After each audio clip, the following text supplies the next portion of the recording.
All right. So my other stream got shut down. I don't know what the crap's going on, but my microphone's working now, so that's great. Got that figured out. Let me delete this other stream so that I can and then I'll have to figure out. I guess I let the video play too long over here messing around trying to figure out what was going on with my audio is what I'm assuming. So let me get the try to fix this. I don't know why News Nation would strike me like that, but evidently they did. Yeah, YouTube is being a butt muncher. Yes, Holly, you're in the right place. And if Hio hears this, thank you for trying to call me. I do appreciate it. I just I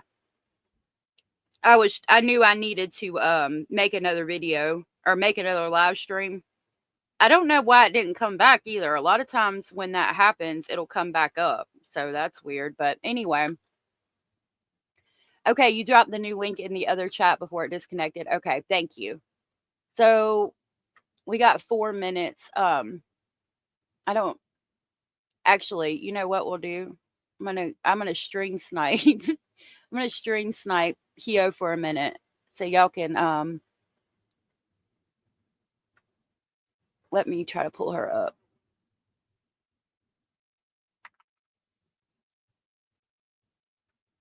Oh no, she finished her live. Okay. So the hearing for Alexi Treviso was today. I'm gonna drop her link. Make sure you guys go check her out. We got 3 minutes before this one starts. I'm gonna drop her link in this live stream too. This is the link to the Alexi Treviso case or hearing that was today. Yeah, something I don't know what was against policy. Thank you for trying to call me. I knew I needed to schedule another stream. So that's what I was doing. That's why I hit the FU button. I didn't mean to FU, but you know, I knew what I had to do. Um so I was trying to do that real quick and now my microphone is working, which is great. So we got a couple of minutes. Basically, Austin Drummond is accused of the quadruple homicide that left a child, baby Weslyn Wilson, without her mother, without her father, without her uncle, and without her grandmother. Um, Allegedly, he was in a relationship with the grandmother's sister, and allegedly, she is pregnant with his son. We don't know if that's true or not. It has since been stated that she is not married. They are not technically married. I've heard that's been cleared up. They're not married. Um, he is wanted for those homicides. He's basically been a criminal since the age of 13. He was in a prison gang called the Vice Lords. He's had a couple of hearings. Today is his preliminary hearing. He claims that he's a confidential informant, and he was a confidential informant for the police, and that's how he was able to get away with all of these horrendous things he was able to do while he was in prison. He had it made like a king. Excuse me, while he was in prison. I'm trying to pull up his Facebook to give you guys an idea, just to kind of recap, because on this one, people aren't going to be able to see the video we just played because they decided to violate me. So basically, he's alleging that he was a confidential informant, and that's how he was able to have a Nintendo Switch while he was in prison. As you can see in this video, playing Grand Theft Auto there. He has a projector. He's alleging that he was a confidential informant telling the police that about who the COs that were dealing substances in prison and basically breaking the law. Here you can see he has a PlayStation 4 game, a cell phone, which is how he's able to take the pictures, a Roku, all kinds of things that you're not allowed to have in prison. And they were using drones to fly over the prison yard and drop these items like the PlayStation, the cell phone, the charger for the cell phone, and all the things, drugs, what have you. Ciroc, which he has in a photo up here. So him and his friend got busted doing that, and he alleges that's when he turned informant for the police, and that he's not the one that was responsible for the homicides, that somebody else was. Um, the police say that he was the one responsible and they have proof. And so we're basically waiting to hear it out in a court of law. I tend to believe that he was a confidential informant because he knows he's going right back to jail and prison, the very place where the Vice Lord's prison gang is and the heads of that gang are. He basically greenlit himself. What it means to be greenlit is you have a hit on your head. So he's going into prison where basically the leaders of the gang are willing to pay money, drugs, or something of value in order to take him out, in order to kill him. So he basically put a hit on his head. Basically, they want him dead now.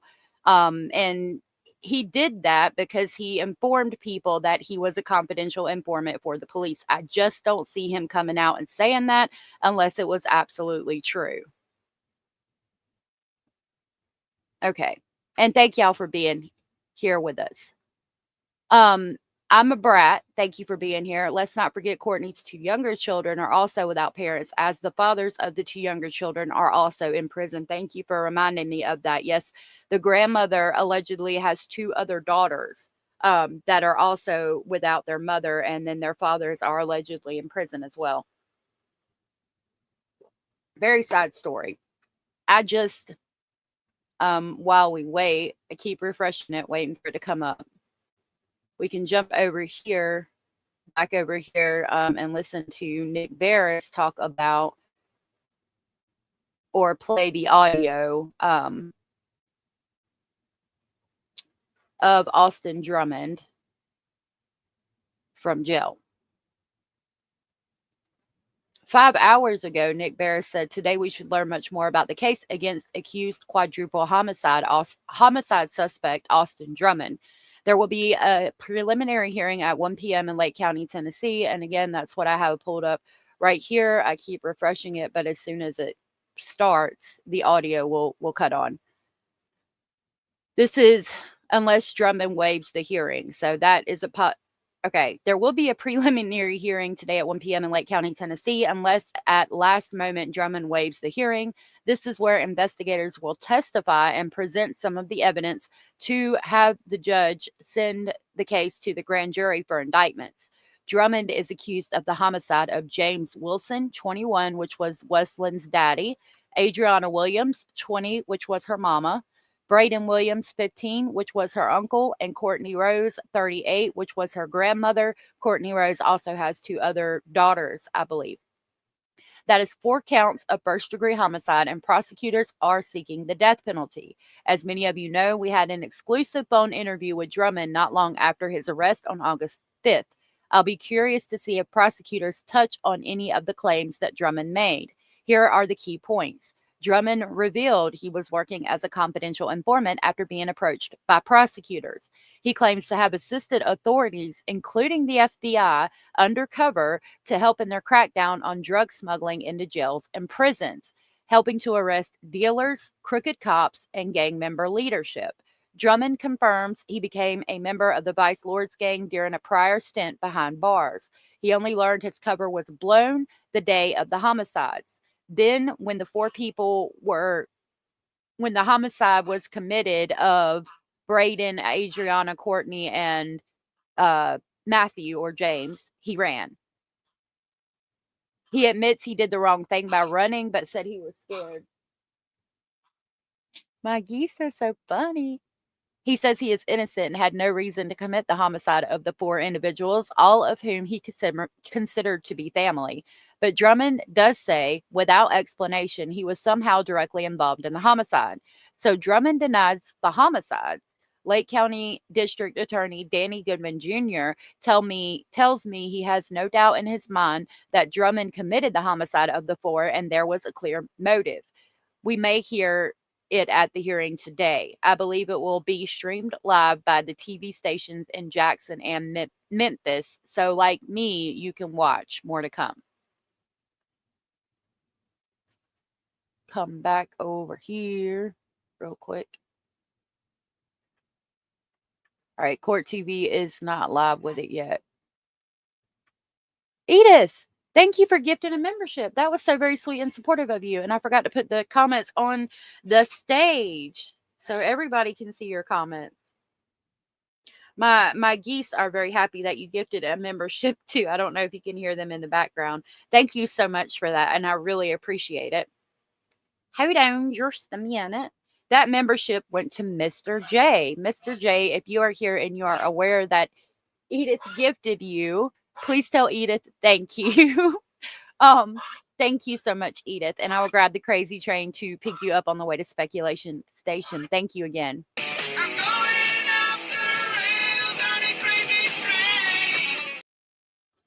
Thank you so much. Hey, Mimi. Good to see you. Snarky, Southern Cats, Lori Ann. Yeah, I don't know if I see you posting to her, but I see you. Matthew says, I'm shocked his lawyer is allowing him to say these things publicly. I don't think his lawyer's too happy about it. Hey, Peaches, Hannah, and Tom, it would be refreshing to hear one of these guys say, yeah, I did it. No doubt. No doubt. Luna, woof, woof. Good to see you. No court yet. I've got it pulled up. I'm waiting for it to start, and we're just kind of talking about things. So there's 206 in here waiting. I might jump around to other news stations and see if they're live yet. On it, I just wanted to say hey to y'all real quick on this stream since my other one got shut down. My geese are out there having the time of their lives talking to each other. Matthew, good to see you. Peaches McClure, again, good to see you. Julie Ann and Norma and Snarky Pants and Cara, it's good to see all of y'all. Hio Sandra, I'm a brat, good to see you. Thank y'all all for being here and coming back to the stream. Teresa, good to see you. Just scrolling real quick. Lori Ann. Holly, good to see you. Yes, you are in the right place. I think I told you that earlier. Lisa Lynn and Jada and Kimmy, it's good to see y'all. Thank y'all for being here. All right. Duck, duck, goose. All right. I had the window open, so that's probably why you can hear them so clearly. Oh, we were okay, let's go. See, I also have it over here too on the website. But see, it likes to jump. It's not live yet. There's that one's still waiting as well. All right, we're going to go back over to YouTube. And I was going to pull up where evidently some new people have been charged. Oh, wait a minute. Would you state your name, please? Corey Hussey. And where do you work? I'm a park ranger with Tennessee State Park. Hold on. I'm going to back it up just a little bit. I want to make sure that didn't totally kill us here. I'm going to speed it up so we can get caught up. Good afternoon, everyone. All right, so we're live. Before we get started, we'll go over just a couple of housekeeping matters. Appreciate the folks from our law enforcement who are here today providing security for the building. Appreciate each of you and your efforts have not gone unnoticed. I want to say that first and foremost. What am I trying to do? What am I trying to just make aware that we are set for today for preliminary hearing in the matter of Mr. Austin Robert Drummond on the 4 counts that he had. I'm sorry, on the 5 counts that he has before the court, 5 cases with 2 counts each. I want to take this time just to go over with everyone. We're going to have some statements and some evidence that may be entered today that may be difficult to hear, may be upsetting to hear. If at any time you feel that you cannot sit and listen to the proceedings, I would ask that you step outside. If anyone does have to step outside, that's fine. I don't mind that. If a disruption is made, then you will be removed from the courtroom. And if further disruptions are made, the court has the right to hold you in contempt of court, or the sheriff's office has the right to issue charges for disorderly conduct. I don't want to see that happen, and I don't think that we're going to have that happen. But I just have to give everybody that notice prior to this hearing starting. Mr. Goodwin, good afternoon, sir. General Hayes, good afternoon. Mr. Huffman, Mr. Mason, good afternoon. Mr. Drummond, good afternoon, sir. What are we proceeding on first? Because I know there's a motion before the court, and also we have a preliminary hearing. So how do we want to take that up? Does the state have its list of who it intends to call today during the preliminary? Yes, sir. Okay. The state intends to call Officer Huffman, Deputy Hunter Brady, Special Agent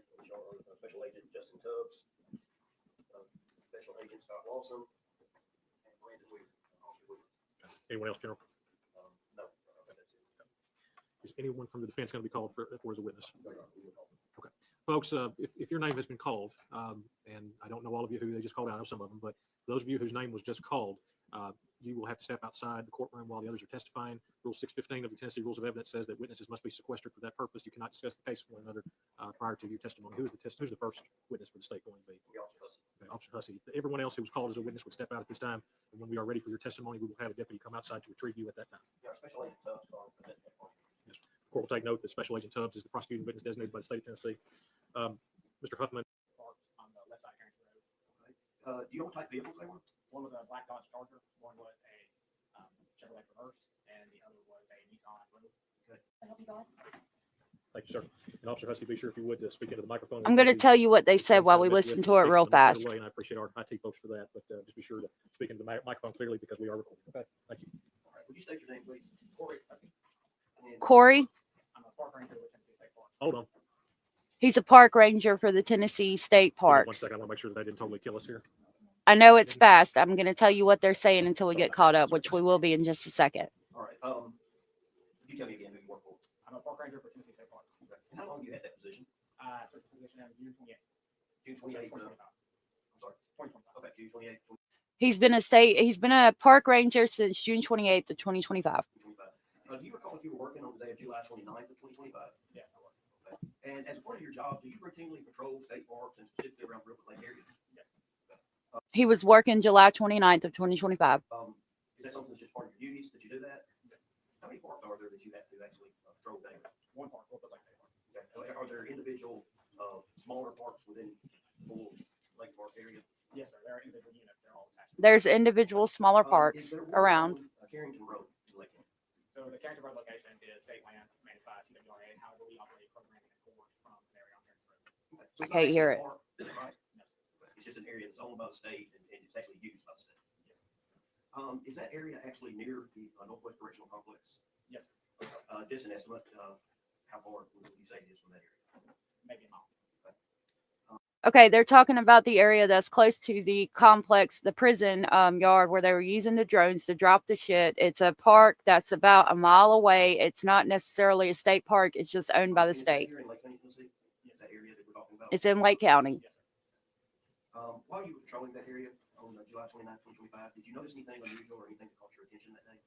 Yes, sir. Can you tell me what that was? So while patrolling down Carrington Road, shortly after 1 o'clock, I found 3 vehicles parked on the left side of Carrington Road. Okay. Do you know what type of vehicles they were? One was a black Dodge Charger, one was a Chevrolet Traverse, and the other. So he was patrolling the area and he found 2 vehicles parked on the side of the road, which was out of the ordinary. Basically, he's the one that found the bodies. Okay. Did you see anyone out there? Any individuals standing around the vehicles or inside the vehicles? I did not see them. What did you do after you noticed the vehicles? Did you stop, get out? Did you do anything? I proceeded past the vehicles when I was making entry down Carrington Road, and I turned around and proceeded back out from that location. Okay. As you came back out of the location, were all the vehicles still there? No, sir. Which vehicle was no longer there? The Nissan Rogue had left in the time it was getting turned around. Did you notice anything about the Nissan Rogue that was unusual for this area? It had a California tag. I'm gonna hand you this photograph. Okay, so he went down there. There was 2 vehicles. One was a Nissan Rogue with a California tag. Vehicles in that photograph? The Nissan Rogue with California tag would be the similar make and model of what I saw. Is that vehicle similar to the one that you saw there that day? Yes. When you turned around and came back, was the vehicle leaving at that point, or was it already gone? It already left. Tell me. So he drove by the Dodge Charger and the Nissan, and he turned around. When he came back, the Nissan with the California tag was gone. And right now he's holding a picture of the Nissan Rogue with the California tag. Think about it. It was left hurriedly, or could you tell? In the time it took me to turn around, it had already left from where I could see it. There's quite a bit of dust in the air. I got it sped up. Out on Carrington Road, there are several straightaways, and at no point in time could I see the would indicate. Yes, thank you, Crispy. Good to see you. Photograph with an exhibit your testimony, please. I'm sorry. Mr. Huffman, have no objection. The court will show this be entered as state's exhibit number 1. Says the photograph was entered. That vehicle leave and the other 2 vehicles that were still there. Did you see anyone around at that point, around the vehicles? No, I did not see it. Did you make a report about that? I wrote notes to myself, but I did not file any report at that time.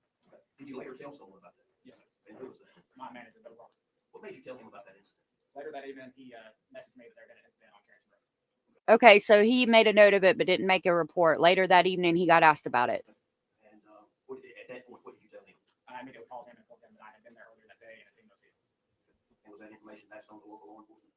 Yes, sir. I shortly received a call from the Sheriff's Department along with TBI and shared that call with them. And after that, did you produce all of your findings to a report? Yes, sir. Yes, sir. He told his supervisor. After that, they produced all the findings to the court. Now we get to see Austin over there. He got a little egghead boy. They do need to work on the sound. When you first saw the vehicles on Carrington Road, that you drove past them and then turned around? Yes, sir. How long did it take you to go down to the area that you were turning around and then get back to the vehicle? Only a few minutes, less than 5 minutes, probably. So he saw the vehicles, he drove down and he turned around. It took him less than 5 minutes to drive down to the end of the road and turn around and come back when he saw that the Nissan Rogue with the California tag was no longer there. 2 to 3 minutes. Did you notice anything about the vehicle? Were any doors open or anything like that? When I was coming past the vehicle the first time, the black Dodge Charger's trunk was open. What about when you came back? The trunk had been closed at that time. When he drove down past it, the black Charger's trunk was open, and then when he turned around and came back, it was closed. So you passed 3 vehicles, trunk is up. Within 2 to 3 minutes, you come back, the trunk is closed, and the Nissan Rogue is gone. Yes, sir. When you get back to the road, you see no sign. All right, we're on past witness. Yes, sir. Mr. Huffman? Yes, sir. Officer Huffman, were you able to see any individuals on scene? You said you drove past, you noticed any individuals? No, sir. So He was not able to see any individuals on the scene when he drove past. He wasn't able. This is Austin's attorney now, and he's gonna point out that the officer's not gonna be able to identify anybody. Hell on Hills and everybody coming in, it's good to see you. And Hell on Hills made a great point and said, I put on earbuds and I can hear better. That's what I'm using. I have headphones, so that's why I guess I'm able to hear a little better. But yeah, I hate the way they do these audios. you drove back by, same thing? No individuals at that time. Yes, sir. Can you redirect, General? No, Your Honor. Officer Hussey, we thank you for being here, sir. You're releasing your subpoena. So that was all. Here, or you're free to go, whichever you like to do, sir. Thank you very much. Next. Statement called Deputy Hunter Brady. Yes, sir. Deputy Brady? Deputy Hunter Brady is coming to the stand. I got it on 1.25 right now until we get caught up. I skipped it. Good afternoon. Good afternoon. Hunter Brady, Hunter Brady, Deputy Brady, where do you work? Lake County Sheriff's Department. How long? Lake County Sheriff's Department. Been here on a year now. A year and a half. Working on July 29th of 2025. I was. He was working July 29th In the evening. We've been in the evening. in the evening. You typically work. That's correct. Did you receive any information earlier in the day about a baby being abandoned in another county? I have not. Had you heard anything about that? Just on what I seen on social media. But you had seen that earlier that Yeah. day? He had seen on social media earlier in the day something about a baby in the county. Did you know at that time who the parents of the baby was that dropped off or anything about that? No, I did not. Did you receive a call later in that evening that vehicles that may have belonged to the baby's family had been located? I did. And who He didn't know who the family was, but he got a call later saying that vehicles belonging to the baby's family members had been located. did you get that call from? One of the family members. One of the family members called. Did they call you directly or did they call dispatch? They called it dispatch. And you were Called dispatched dispatch. to that area? Where did you go? Where was the area that you responded to? Carrington Road. Is Carrington Road? Carrington Road. Once you got to Carrington Road, what did you do? Well, so when I first got there, we spoke with a female caller. She advised that she found her family vehicles parked back on the dead end road, which was halfway down, and made my way down there and located the white Chevy Traverse and the Dodge Charger. Was anybody else with you? Any other officers? Yeah, there was a Tiptonville officer, Officer Morrow, and Deputy. A female caller called about the bodies. He made his way down there, located a Chevy Traverse and then the Dodge Charger, and there were police on the scene. Aaron Ross. Did y'all all arrive at about the same time? Yeah, they were probably a minute behind me. All right, so you see down Carrington Road, you find a black Charger, Dodge Charger, and a white Chevrolet Traverse vehicle. All right, okay. Was anyone in the vehicles? No, the vehicles were vacant. Did you you run any registration on the vehicles to see who they belong to? I was approaching the vehicle as when Deputy Ross started running the registration on the black Charger. Were you able to determine who that black Charger belonged to? No, not at the time. Or at a later time? At a later time. Do you know who that was? Do you know if it was Braden Williams? I never received information from dispatch. She's the one that ran the registration. Nobody was in the vehicle. They ran the tags and weren't able to find out at that time who it belonged to, but later they were. Fair enough. So you didn't see anyone in the vehicles at the time. Did you start to look around the vehicles or look in the vehicles? Yeah, so I first looked in the passenger side of the vehicle. Which one? Of the white Chevy first. Okay. Did you notice anything when you looked inside? Yeah, red substance that I believe was blood. They noticed blood in the white Chevy Traverse, All in the passenger side, front, in the all on the passenger side. Okay. What'd you do at that point? Advised the other officers on scene that we had either an active situation going on or something had happened and we needed to search the area. Okay. And so did you start to do that? Yeah. They started to search the area. I walked around the vehicle a little bit and then I noticed a shoe sitting off the trail that was directly behind the vehicle and it had some blood on it. So that was the direction we determined we needed to go. And I went off in the woods. That's when I located two bodies in the directly behind the white Chevy Traverse. Did you, They noticed blood that went off behind the vehicle. He looked off in the woods, and I don't know if it's behind the vehicle or in the woods. They located two bodies, I do believe is what he said. before you found the body, did you notice if there were any shell casing around the vehicles or anything like No, that? not. No shell casings. Did you later find that Yes. there were? Yes. Later, they found After shell the casings. bodies, we started taking everything off and made our way back up. That's when we located multiple shell casings around vehicles. Okay. All right. Let's go back to the first two bodies that you located. Tell me how they were when you found them. The male was laying on his back under his mother, and there was a tarp over the top of him. They found a male laying on his back under his mother, and there was a tarp over top of them. What was the tarp? Do you know what it's made of? Or It was like the camo nylon material, the mesh material. were both bodies completely covered with that material? Yeah, except for they have maybe their hand exposed out inside. Okay, the tarp was covering all of them except for maybe a hand. What'd you do at that point? This one, started communicating with the officers, hey, we needed to secure the scene, start a crime log, and then look for and gather evidence. Did you secure the scene? They closed off the scene and started to gather evidence. Thank you, Jada, for the update in the Jake and Rebecca Haro case. Jada said Jake and Rebecca Haro pled not guilty, and there was a request to hold court in a different county. Thank you for that update.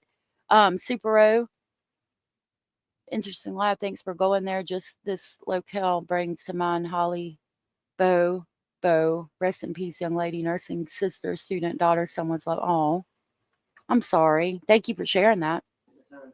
Yes. What did you do to secure the scene? We taped it off for the area. And They secured the scene. They taped off the area. contacted our supervisors, so they contacted TBI. All right, after finding those two bodies, were there ever any other bodies discovered? Yes. Okay, tell me about that.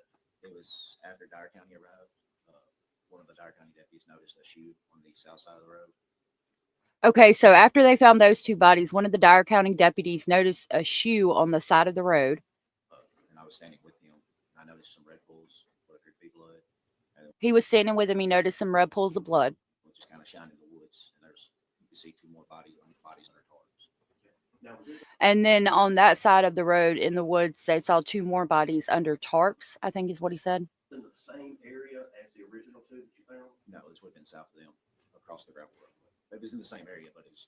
But how close were South of the other two bodies across the gravel road is where the latter two bodies were found. they to one another? Before you had the two initial bodies and then two others. How far apart were Probably like 60 feet. About 60 feet apart, Were those bodies covered as well? They were. Same type material? Same, yeah. covered with the tarp. Were you able to identify who any of them were at that time? No, not at that time. They didn't know who it was at the time. Did you have any other involvement with this case? I did not. Nobody else had called. Absolutely. Yes, sir. Mr. Huffman? That'd be great. Okay, so you were dispatched in this area, correct? That's correct. You remember about what time that would be? It was roughly 8 o'clock, I believe. Other dispatch He was dispatched to the area at 8:00 p.m. Logs, reporting times. Yeah, that's right. When you arrived on scene, you said there was one Tippinville officer and another officer on scene? Like County Sheriff's Deputy. When you arrived on scene, and you noticed these things, you said that you secured the scene after you discovered the body, is that correct? That's correct. The first set of bodies. Yes. There were other officers on scene. They secured the scene. How many total officers were on scene at that point? When we found the first set of bodies, there was just 3. No, 4, because trooper 4 showed officers up were there. right as we were entering. Can you recall which officers those were? Hayden, Trooper Hayden. And did you find any reports or anything like that? I did. Were those names located in that report as well? Yes. All right. You said when you were on scene, you secured the scene by taping it off? That's Right. And how long after arriving on scene and discovering bodies did you do that? correct. It was within minutes. All right. And contact your supervisors and they contact your TBI, is that correct? That's correct. Were you wearing your body worn camera at that time? I was. Was it active at that time? Yes. They weren't wearing body cam. Yes. Available for discovery? Yeah. Were you in a marked vehicle? I was. Does that have a dash cam? It is not. The other officers, do you know if they had body cams or dash cams? They have body cams. We don't have dash cams. To your knowledge, were those? So they were in a marked vehicle, but the dash cam wasn't on. The other officers had body cam, he said. Active as well? To my knowledge, yes. He thinks they were on. And when you were securing the scene, were you doing any evidence collection? We was marking evidence as we were finding it. Did you remove any items? No. They marked evidence. Take any photos at that time? I did not. He didn't take photos. Yes, sir. Any ready, Director General? Okay, Brady, thank you, sir. You're releasing your subpoena. All right, we get to see Yes, Austin. sir. Be sure to speak in the microphone. Trying to get us caught up. Detective Brady Wheeler. And technically, where do you work? Detective Braden something. I work at the Dyer Police Department. And were you involved Dyer County Police. in this investigation to the case of why we're here today? Yes. What were you asked to do? I'm not sure if Special Agent Harbor reached out to us or if we reached out offering assistance, but we were trying to identify a vehicle that was of interest. They were trying to identify the vehicle. So we have 2 LPR systems. There's a Motorola LPR system and the flock camera system, and we were utilizing those to try to identify a road, Nissan road. What is the LPR? They were using license plate reader systems to try to identify the vehicles. Display reader. And was there anything in particular about the Nissan Road that you were looking for? Yeah, this one in question specifically had a California plate on it, which is not typical for our area. And City of Dyersburg had these 2 license plate readers, right? There's more than 2, but there are several in the city. Those systems, Yes. Flock and Motorola. Yes. And you had to So they were using the LPRs to try to locate the vehicle with the California tag. There are several in the county, several license plate reader tag cameras. ability to access those, right? I do. And can you access any other ones? We can access other cameras that other agencies have shared with us. And did you do that as part of this investigation? Yes. Who else did you access? I access, there's several thousand agencies that openly share their cameras with us, so we can search all of them all at once. And aside from Dyersburg, who else did you end up searching as it relates to this investigation? The Jackson cameras. I'm gonna hand you up some photographs. They pulled Jackson Police Department cameras to try to locate the vehicle. They had access to it. Do you recognize? Now he's got a that? picture. Okay, and what is it? It's a picture of the silver Nissan Rogue with the California plate. All right, and what system did that come from? Flock or Motorola? This is from the Flock system. And is that in Jackson or Dyersburg? Jackson. And what time is that? 11:32 a.m. on the 29th of July. So at 11:32 a.m. on the 29th of July, the Jackson City Police Department caught the white Nissan Rogue with the California tags. And do you make that an exhibit for your testimony today? Yes. Hey, Scratch. No objection. Yes. Safety to discuss.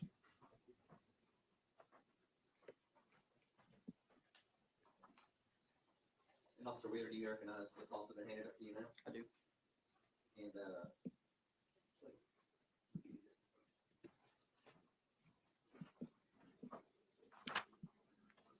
you recognize that one as well? I do. Okay, and what is it? It is a picture from the Motorola system in Dyersburg, capturing the vehicle going northbound on Highway 78. And that's the same road with the California license plate? It is. It's the same license plate as we saw in the first picture? It is. More pictures of the Rogue. What day is that one captured? This one was captured at 12:39 p.m. on July 20th. And where is that? 12:39 p.m. particular camera located at in Dyersburg? That particular camera is located at the intersection of Lake Road and Radio Road, right in front of Love's. Could you repeat that again, where it was, intersection of where? Yeah, Lake Road and Radio Road, Radio Road, okay, I'm sorry. between. Lake Road and Bradyville Road at 12:39, I believe he said a.m. Love's and Cracker Barrel. And do you make that one your testimony as well? I do. Okay. Show this marked as State's Exhibit 3. And then let's go back to the second picture that I actually handed up to you. You recognize that one as well? I do. Okay. And is it from the same camera that you just identified as the last picture? It is from the same set of cameras facing a different direction. Okay, which direction does that camera face? This one is facing southbound towards the city. And what does it do? It shows a picture of the same Nissan Rogue California plate heading back in towards Harrisburg. And what's the date and time on that? This picture was taken at 2:15 p.m. on July 29th. 2:15 p.m. You make that one exhibit to your testimony as well? I do. You're already asking me that. Okay. Absolutely. They admitted it into evidence. Oh, the defense attorney looked at it, and now they've admitted it. Yes, sir. Do you recognize that one as well? I do. And what system did it? Hey, Lois. This is from the clock system. Is that in Jackson or Dyersburg? Jackson. And what date and time captures that one? This picture was taken at 4:16 p.m. July 29th, 2025. And He was in Jackson at 4:16 previous? p.m. Yes, same road, same license plate. Do you make that exhibit to your testimony as well? I do. You're already asking me that state exhibit 5. Show this marked as State's Exhibit number 5. They admitted it. That's back to Officer Huffman. We're almost caught up.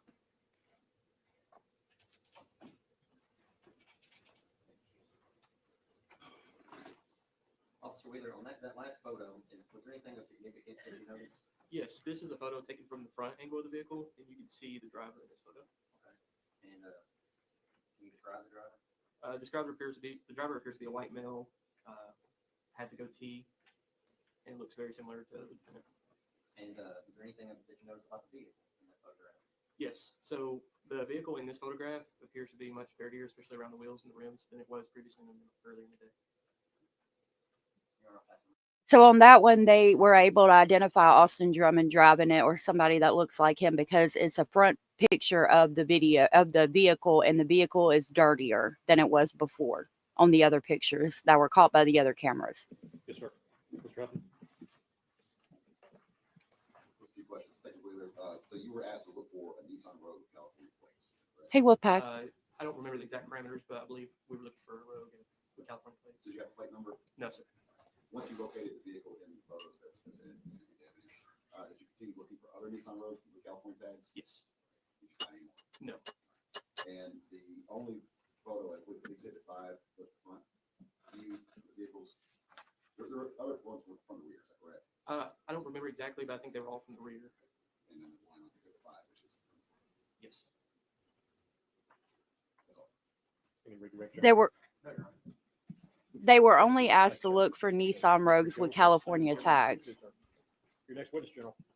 is what he pointed out. Agent Lawson. So basically, he's trying to prove that it could have been any Nissan Rogue with a California tag. He was trying to say, how do you know that that's Austin's? Like, there could have been another Nissan Rogue with a California tag, basically. Agent Lawson, can you please come to the witness stand, sir? All right, now we're live. Thank you, sir. Yes, sir. Hey, Cindy. Appreciate y'all being here. Please hit the thumbs up. My name is Scott Lawson. And do you work for the Federal Bureau of Investigation? I do. Okay, what is your current assignment with the FBI? I'm a special agent on the Safe Streets Task Force. Okay. And were you involved in the investigation as to this homicide in Lake County? I was. What role did you play? Most of my experience is in the command post, assisting with cell phone analysis from tolls, working with timelines and video review to assist in the exploitation of cell phone data. Okay. And have you received training on cell phone data? I have. What kind of training have you received? I'm a member of the FBI's child abduction team, and we get yearly training with our cellular analysis survey team. That's the experts at FBI headquarters with analyzing cell phone data geolocation data. So when we deploy with the child rapid deployment team, we are consistently working in partnership with the CAS team to analyze cell phone data and kind of feed each other back and forth to further investigations. Okay. And is that what you did here? Yes, sir. Okay. What specific cell phone data did you look at? We started off our investigation by doing a deep analysis on the tolls of the victims' cellular telephones. When I say tolls, I'm speaking of the incoming and outgoing calls from the victims' phones to include records of incoming and outgoing text messages. He does records of And calls. did you notice anything in particular? Yes, we worked off a theory due to many of the victims arriving at the scene where they were murdered at various times, right? So they didn't all just appear there together. So we worked under the theory that someone must have organized a meeting or at least some type of reason to get the 4 victims to the crime scene. So as we were looking at the Can y'all hear it? We were looking for any unknown or unusual cell phone activity. Thank you. Particularly any cell phone number that would have contacted any of the victims consistent with maybe asking them to come to this location. Okay. And did a number stand out? There was one number that was immediately interesting. It showed up on the cell phone analysis at approximately 6:38 that morning, 6:38 a.m. That number was unknown as far as the tolls that we had analyzed to that point of known numbers of associates of the victims. In addition, another thing that we do when we're working these investigations is try to determine when the victims' phones stop taking calls, right? We're trying to work on a timeline. We're trying to narrow everything down so that our cell phone data is strong. Okay, so real quick, basically, after he looked at the victim's cell phones, he realized that they got there at different times. So somebody called them and had them basically come to the area, different people. Each one was contacted, or they were all either the victims were called and got there at different times. They didn't all arrive together, which blows the theory that Adriana, Courtney, and Braden were taken out because they were witnesses to the crime. That blows that theory out of the water because they all didn't arrive there at the same time. Somebody called them at different times and had them come to the area. First call was at 6:38 a.m., I believe. It's possible. We noticed from the 4 victims' phones that none of the victims answered a call or made a call after 7:01 a.m. So knowing where they were located and when their phones stopped answering calls, we knew that whatever had happened to them had most likely happened right around or just before 7:01 a.m. Nobody answered a phone or made a call after 7:01 a.m., so they know that when they were basically killed around 7 o'clock that morning. And the number that stood out was that 731-345. Yep, Belinda. It was. So prior to 6:38 that morning, it wasn't on any tolls of the victim. Right. We subpoenaed the number and ascertained that phone had just came on for the first time ever that morning, and that it had been purchased the night before at a Walmart in Dyersburg, Tennessee. And so what else did you do next? We asked for tolls for that cell phone number to ascertain who, at that time, we could only see when it had called one of the victims' phones, which we had their tolls. So we now asked for the tolls of the number ending in 7426. One of the first things we saw when those tolls came in is that at 7:01 was the last call with one of the victims, Adriana Williams, and at 7:25 it was calling persons associated with the rental of the Nissan Rogue car that was in question. So we knew pretty confidently that number was very interesting to us. We then asked for the cell phone company to provide geolocation records for the cell phone 731-345-7426, and immediately we ascertained that number had been at the crime scene and had started traveling south from the crime scene at approximately 7:24 a.m. As I mentioned earlier, my job is to combine the phone, the video. Okay, basically they got they got one phone number that called each one of the victims, and that phone number, the person, that phone was at the crime scene, and it started traveling south away from the crime scene at 7:24 that morning, and it's the same number that called. Basically, the person who got all of the victims to come to the crime scene. Reviews and the timelines to make it tell a story, to help it assist in telling a story. We also had ascertained that Matt Wilson's vehicle was also going south from the crime scene, passing a camera at approximately 7:25 a.m.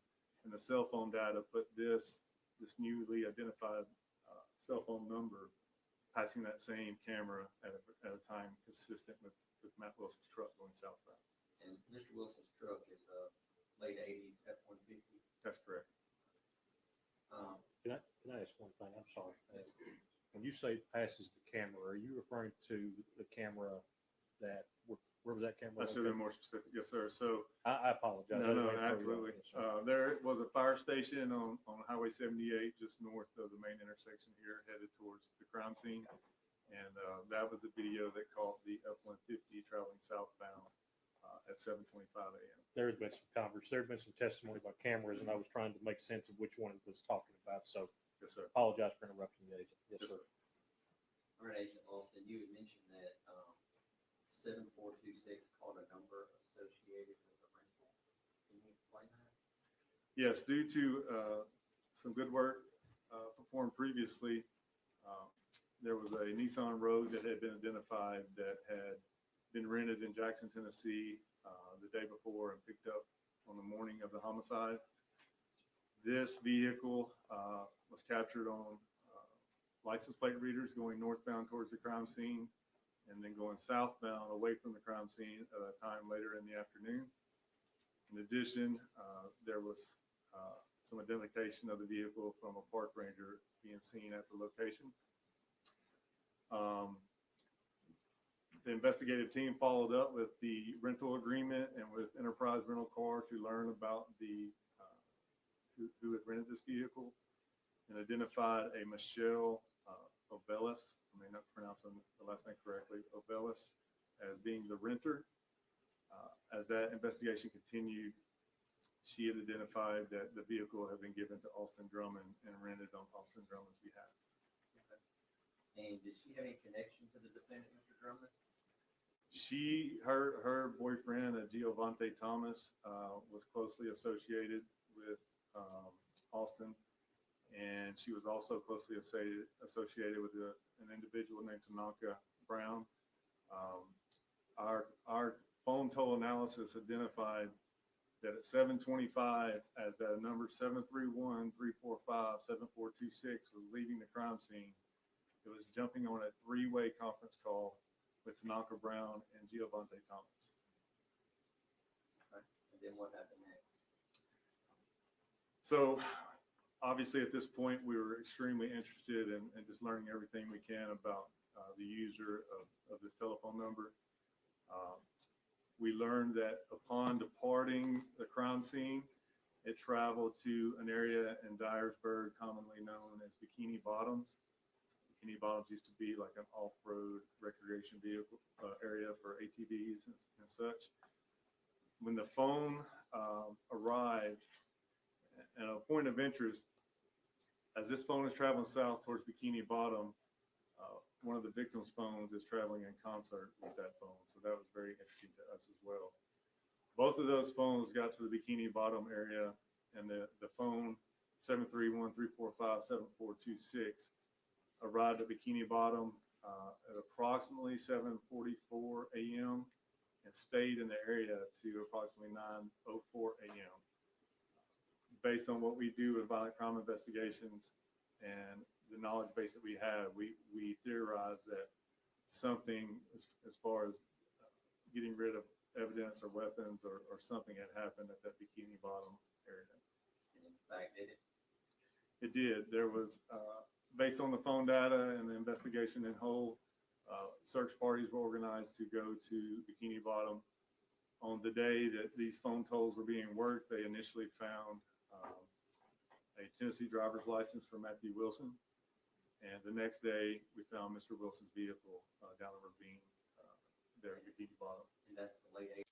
So I was trying to hear all of it. Somebody's girl. Okay, there's a girl that is associated with Giovanni and Tanaka who were arrested as being involved with the homicides. Remember, they were also arrested right after Austin Drummond got arrested as being associated with the crime. Well, the number that called all the people to the area at different times and was at the crime scene until 7:24, then made a three-way call with Giovanni and Tanaka, and then he left the area. That phone was in close association with another phone. Basically, they were in the same car together and stayed together for a while that morning. Those phones were located in a place called Bikini Bottoms from 7:44 until about 9 o'clock that morning. So they figured that they were getting rid of evidence. When they went down to Bikini Bottom, they found Matthew Wilson's, basically his wallet or his ID and his vehicle. Truck. Yes, sir. Yeah, Bikini Bottoms. I thought it was funny. 7426 State Bikini Bottom. Stayed there till about 9:04 a.m. Yep. And then it began a southeastwardly travel towards Jackson, Tennessee. Okay. And did it eventually reach Jackson? It did. Do you know what time? Refer to my notes for a more specific time.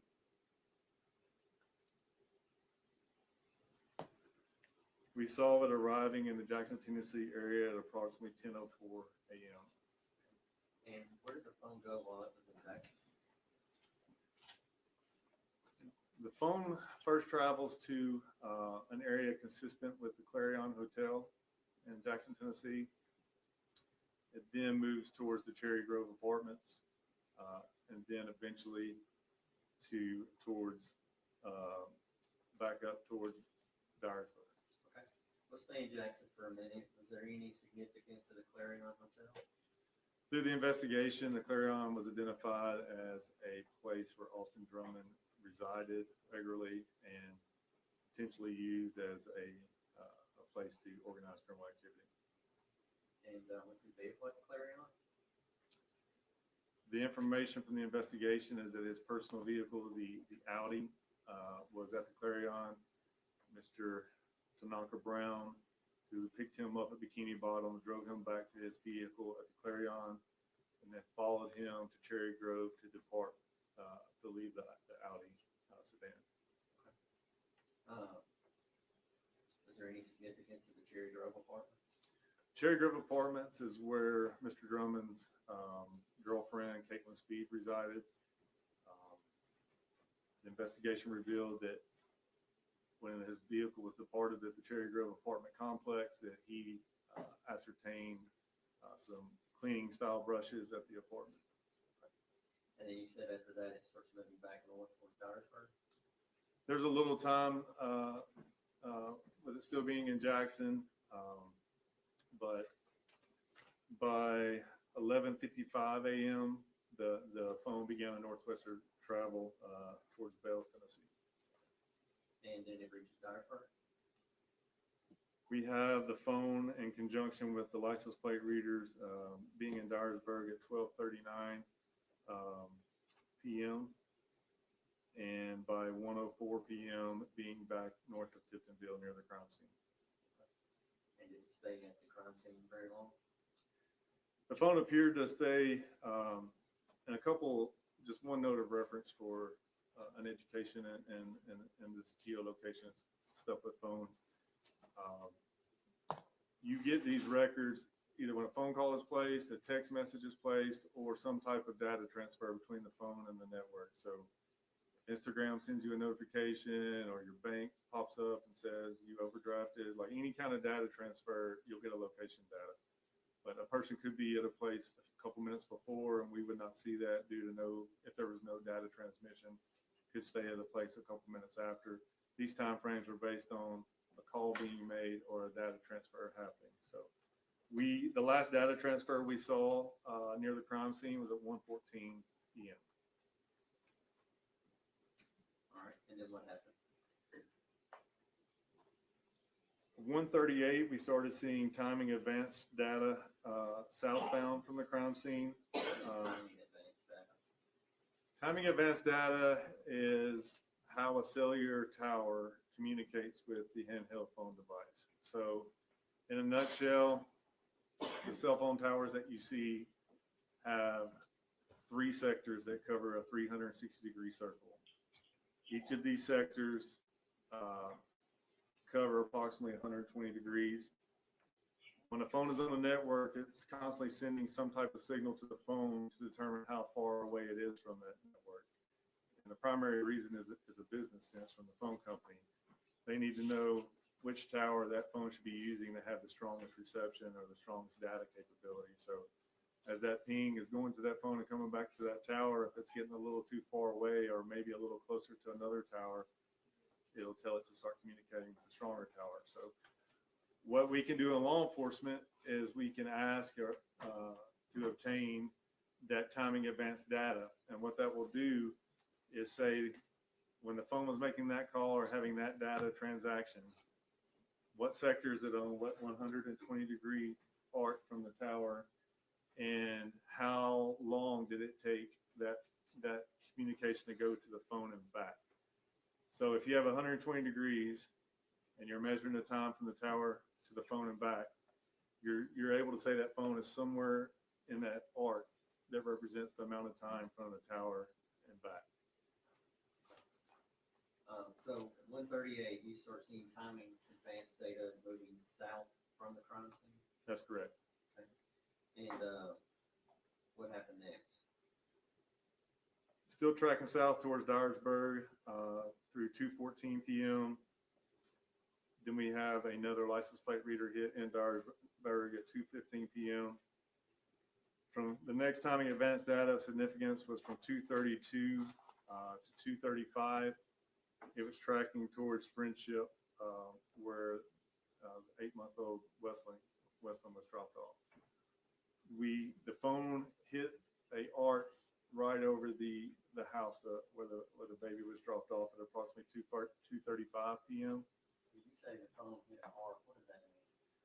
So when the phone made either a data transfer or a phone call or a text message at 2:35, the phone communicated with the tower in an amount of time consistent that it had to be in an arc that covered the area of the home where the baby was dropped off. Okay. So then what happened after that? Around 2:35 to 2:55, the phone starts slowly going back northbound towards Dyersburg. We learned through our investigation by 3:11 p.m. that a 911 call was coming in about the child being in the yard. From 2:57 to 3:23, the phone starts tracking towards Bells, Tennessee, southeast again, eventually towards Jackson. Okay. And does it eventually reach Jackson? It does. At 3:39 p.m., the telephone number was back in the Jackson, Tennessee area. Of great significance to the investigative team, at 4:22 p.m., I'll try to explain this. It's a little bit difficult, but I mentioned the arcs where a phone can be in. So if you've got a sector pointing this way and you have the arc, but if you're in a city and you got multiple towers close, sometimes you'll see the arc from this tower and then the other tower facing back at you, you'll see its arc. So if you ever have 2 arcs intercept, you can not only say the phone is in the arc, you can say it's exactly you can say with great confidence that the phone is where the 2 arcs intercept. You almost have to see that, but where the 2 arcs from 2 towers intersected from 4:22 p.m. to 6:06 p.m. was right over Austin Drummond's parents' home. Then did he leave his parents' home? So I've been typing. I'll try to catch you up real quick. Basically, they were talking about the baby and then the triangulation of the cell phone tower. So I think what he's saying is the cell phone, they triangulated the same cell phone. We're basically running through the cell phone that called, all the victims to the scene at different times and was there until 7:24, and then was at Bikini Bottoms from 7:44 until 9 o'clock, and that's where the evidence was found. And then I missed some information because I was typing, but they talk about the baby and the triangulation of the cell phone towers, and then the same number being triangulated over Austin Drummond's parents' house that evening. So basically, they're running through Austin's day. He called the victims to the crime scene at different times. Then they went down to Bikini Bottoms and they got rid of evidence. And then some other things happened during the day. And then he was at the location where baby Westlin was dropped off. And then he's at his parents' house that evening. Now, they haven't said that it's Austin, but we can gather that from what we know. They're talking about a specific cell phone number, but we can gather that it's Austin's cell phone. Approximately 6:34, we saw the phone being in an area consistent with the Clarion Hotel again. And then at 8:44 p.m., we saw the phone being in an area consistent with being back at Cherry Grove Apartments at Katlin Speed's residence. And then of note, the phone went off the network. Well, let me mention this. Of note, Lake County receives a 911 call at 8:17 p.m., kind of alerting the family and the public to what's going on. The phone went off the network for the last time ever at 8:44 p.m. So the phone was just turned on for that day and then was never used again after 8:44 p.m. Thank you, Mr. Austin. Yes. Mr. Huffman. The phone was turned off and never used again after that day. So your role in this case was limited, essentially limited to the cell phone data analysis, correct? The cell phone analysis and just assisting with interpretation in the command post of the timeline, the video, and the phone data. All right, now, I actually understand what you're talking about with the triangulation regarding those things. The only way, so when you have cell phone data, my understanding is, also in your testimony, there are 120-degree arcs. You typically, cell towers have 3 areas, encompassing 360 degrees, is that correct? That is correct. Right. Now, in order to determine position of the cell phone, you can tell which sector it's in, correct? Absolutely, yes, sir. And unless you have the timing advance data, you do not have a distance from the tower, correct? Right, that requires the timing events. All right, so if you do not have the timing advance data, you just know it's somewhere in that sector. Yes, And that could be large area, square miles, correct? yes, sir. All right. How many of these locations did you have timing advance data? For instance, you said there's one where the timing advance data gave you triangulation directly over Austin from his parents' house. Yes, A couple times you testified that you had the cell phone at the crime scene. yes. Was that given with the timing advance data, or was that just in the general area with the sector? That was with timing advance data, but it would be with one arc. So it could be in a great length of area in an arc, but the arc was over the crime scene. Okay, so you did have a sector and an arc. Yes. That was my question. Did you ever determine who purchased that cell phone? You said it was purchased in Walmart in Dyersburg. Is there any evidence who purchased that phone? We believe that 2 of the victims purchased the phone the night before. Do you have any evidence that Austin Drummond purchased that phone? Not him personally, no, sir.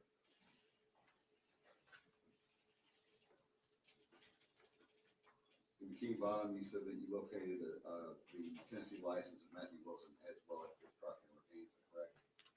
The truck was in a ravine. My understanding is the Tennessee DL was a paper copy, and it was not down the hill. It was up more in a kind of common area, but it wasn't down the ravine. Were you involved in that search or processing that scene? No, sir. No, sir. Yes, sir.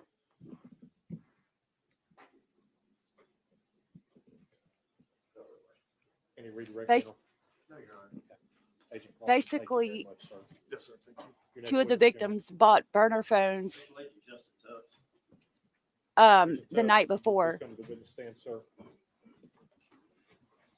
Or special agent somebody. Nerd of Mordor said since the signal arrives at Anytime different Any of the parties need to take a break, use the restroom or do anything, just let me know and I'll be happy to do that. I just forgot to mention that. towers Agent at Clark, slightly please come different to the side, please. fractions of a section, you can calculate the location since the speed of signal or light and the exact locations of towers. Sir.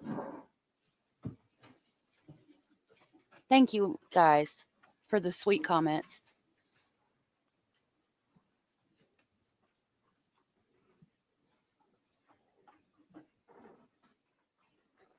Would you state your name, please? Justin Tubbs And Special Agent Tubbs, where do you work, sir? with the Tennessee Bureau of Investigation. How long have you worked there? Been there since 2018. And do you recall, were you on call or were you called on the evening of July 29th, 2025? I was called, yes. Do you know what the purpose of that call was? Lake County Sheriff's Department had been called to an area out by the prison where two vehicles I had received emails about the child that was missing that morning or that afternoon From Dyer County? from Dyer County, and the parents of the child plus the grandmother and the uncle of the child. So whenever I was called, I was told their vehicles and the deceased victims had been found out at the end of Carrington Road. Okay. Did you go to that scene? I did. Once you got to that scene, what did you see? There were members of not only the Dyer County Sheriff's Department, Lake County Sheriff's Department, Tennessee Wildlife Resource Agency, because it was on their land. But there was also some special agents from the TBI who had also been called to come out and assist me. Once we got out there, I saw the black Charger that was known to be driven by Braden Williams, 15-year-old child, and a white Traverse that was known to be driven by Courtney Rose. Was anyone inside the vehicles? They were not. Okay. What'd you do after locating those vehicles? We had Deputy Hunter Brady walk us around the scene as to what he had discovered whenever he first came upon the scene. And he showed us inside of the white Traverse, there was a red, brownish stain substances that are consistent with what I know to be blood. And then he showed us. And let me ask this. Do you know who that white Traverse belonged to? It was known to be driven by Courtney Rose. Go ahead, I'm sorry. And if you drive down Carrington Road, to the left where it kind of comes to a dead end, it's almost like a parking lot where these vehicles were parked. Behind that is whenever you start walking into the woods, same as what the deputy before was talking about. If you cross the road, you have wooded area in front of you. So the deputy took us to the back of the parking lot and showed us where Braden Williams and Miss Courtney Rose were laying. They were covered with what looked like to be camouflage burlap, which is commonly used with hunting that I know of. And then he walked us in front of the parking lot across the road where the bodies of Adriana Williams and Matthew Wilson were at, and they were also covered with the same type of burlap. Were they all were deceased? They were. That you arrived? Yes, sir. Were you able to determine the cause of death at that time? Or They- what, not a medical cause, but what appeared to be? The injuries were consistent with gunshot wounds that all four victims had. Were you able to determine how many gunshot wounds there were? Not at the time. Were you able to at a later time? Yes, whenever the medical examiner out of Nashville called me with preliminary findings, he informed me of how many wounds and type of wounds that each victim had. What type of wounds did Courtney Rose have? She had been shot in the head How many times? at least once that I remember. What about Braden Williams? He had been shot in the back of the head. What about Adriana Williams? She had also been shot in the head. Okay, so Courtney Rose, Matthew Wilson, and Adriana Williams had been shot in the head. Matthew got shot in the back of the head, and they arrived. They're talking about the crime scene. They arrived and they saw the blood and all of that. And what about Matthew Wilson? Mr. Wilson had been shot in multiple places in his body. I'm sorry, Braden, Courtney, and Adriana were all shot in the head. Braden was shot in the back of the head. Matthew was shot in the head in multiple places all over his body. Approximately 11 times. 11 times. Please. Oh my God.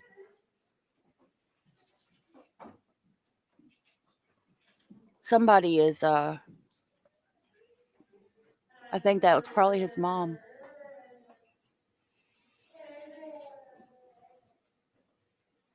Oh my God. Go ahead, Joe.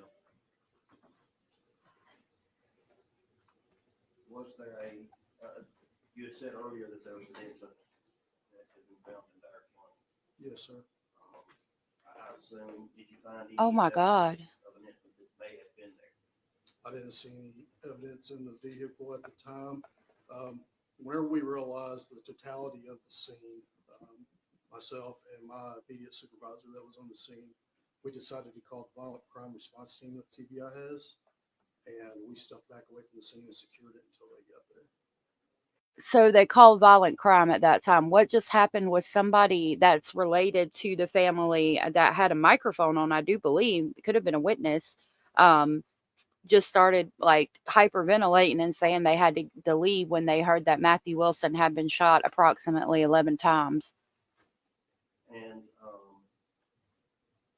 after they got there and they processed the scene, did you continue with the investigation? We did. We set up a command post away from the crime scene at the Old National Guard Armory here in Tiptonville.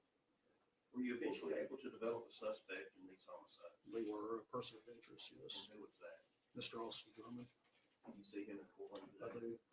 You identify him? He's a gentleman sitting at the defense table in the inmate uniform. He just identified After getting Austin. there, you said that there were two vehicles there. Did you get information that there may have been a third vehicle? Yes. Tell me about that. We were told by Miss Kim Hamill, which is Mr. Wilson's mother, that he drove a older model F-150. Do you know what color it was? It was white with a red stripe down the side of it. Was that vehicle out there that day? It was not. Did you think that maybe that was something you needed to be looking for? Yes, sir. What did you do? Chief Joe England with the Tiptonville Police Department, before we got to Tiptonville, had already been looking at video from the Tiptonville Fire Department. There's a camera there, and he had found video of the victims arriving that morning, passing the fire department, driving north out towards Carrington Road, and then I believe there was video of the truck returning a few minutes later, about an hour or so later. Okay. And you said that was footage from the Tiptonville Fire Department? Correct. Okay. Did you review that footage yourself? I did not. I mean, I did look at pictures that Chief At a was later sending us. time. Correct. We obtained the entire video. We sent an agent to Tiptonville to obtain video not only from the fire department and other places of interest along Highway 78. One thing that we usually look at on security cameras is the date and time. Correct. Did you check that on these cameras? On the fire department camera, I did ask the chief to check what the time on the timestamp was on the camera footage versus the real time. Okay. And was it accurate? It was not. Okay. What about how far off was it, just approximately? Approximately 53 minutes. 53 minutes. Okay. Was the Why are date these correct? cameras Yes. always the wrong time? Maybe for you, I want to show you a video. Right there. They're about to show a video. I know, Lori, right? We're going to talk about what Miss North said in a minute. It seems like Matthew was the target, which could be. Move over to the point that we're interested in.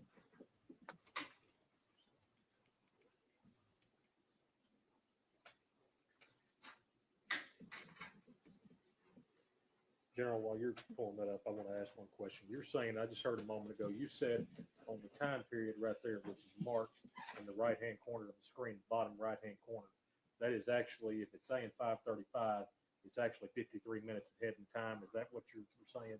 So if it's 5:35, it's going to be 53 minutes. So the time that's on there is 53 minutes.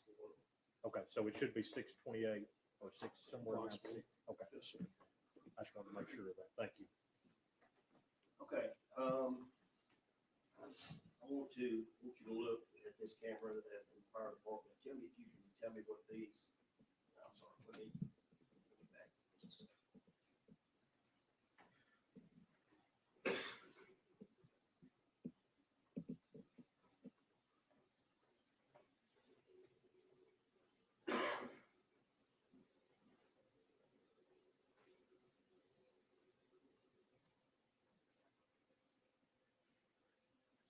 recognize that white vehicle? It appears to be the white Traverse of Miss Courtney Rose. And what direction is that vehicle traveling? It is traveling north. And what, in relation to the fire department, where is the crime scene? If you're looking at the road, the direction that the car is traveling is the direction of Carrington Road. So that car would be traveling in the direction of the crime scene. Correct.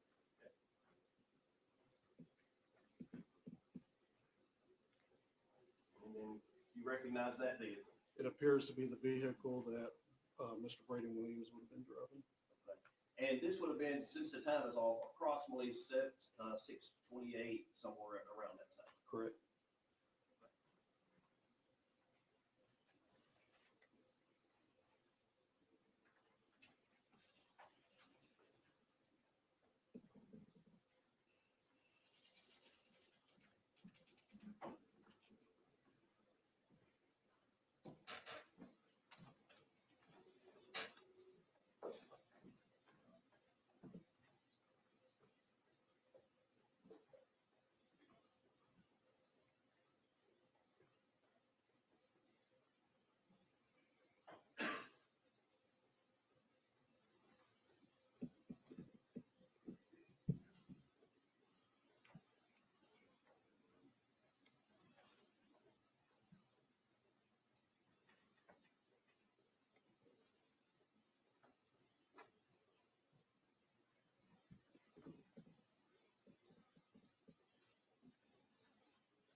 Once again, this is Tippinville Fire Department camera. Is that right? Correct. Pointing south.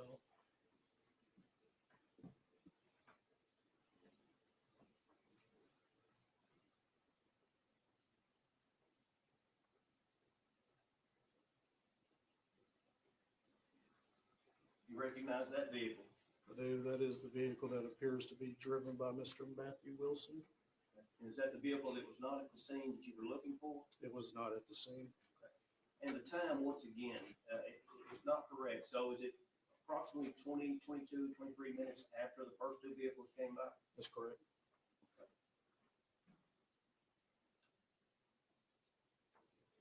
And then did you later find a video from the fire department as well of one of the vehicles or any of the vehicles leaving the scene?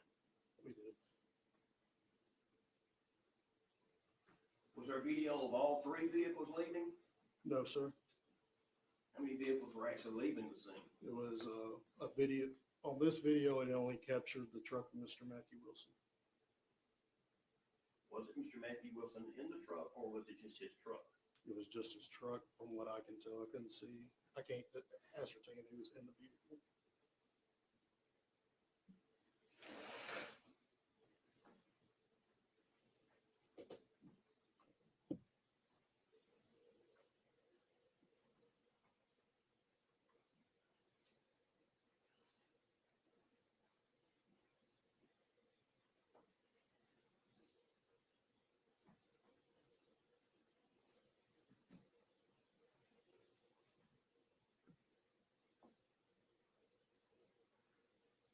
Same vehicle leaving the scene? It appears to be, yes. Okay. Now, you heard testimony from Agent Lawson previously about the phone calls. And there was a talk about a phone call that connected on the cell phone that was at the scene, then left the scene, and then was eventually at Austin Drummond's parents' home. Was it at the same time that coordinates with this video? Yes. Now, did you also obtain video footage from Williams' garage? It was obtained. I haven't viewed it. Now, were you able to determine that the time on that one was actually correct? I do remember being told that they had the correct time. Okay. So now, is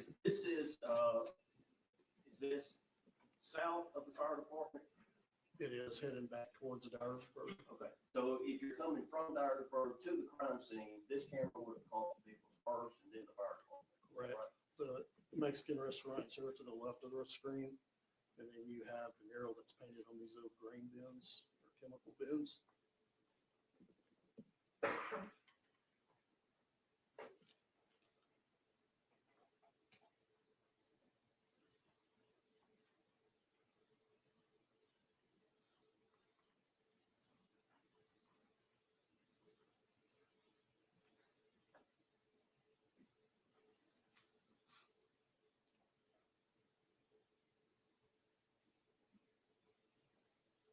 Okay. Is that the same white Traverse that we saw previously? It does appear to be the same watch. And that time is 6:27 a.m. Is that correct? That's correct. So that time is actually accurate. That's the time the vehicles were actually going towards the crime scene. The real time, whenever this video was seized or collected, was the same time as what the live image on the screen that they were watching the video was. So yes, that's the correct time. So that would have been the correct time. And then the black vehicle that is trailing, That appears to be the same Dodge Charger that was at the crime scene.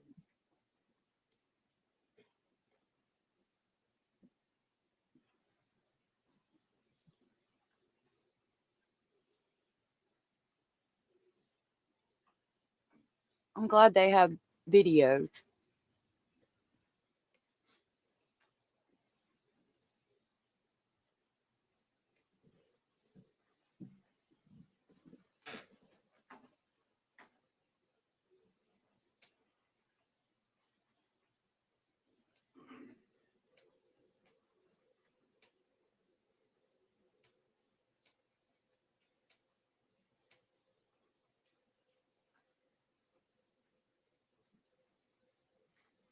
that the red and white truck once again. It is. Can you tell how many people are in that vehicle? There appears to be 2 occupants of the vehicle. And that time, 6:50 a.m., that would be the accurate time? That's correct. So about 20 minutes after the first 2 vehicles came by. Yes, sir. I'm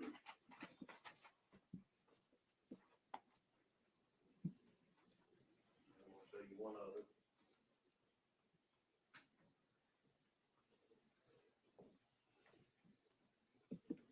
We're going to talk about some things when they go to break because I got some things I want to say, but it's too much to say.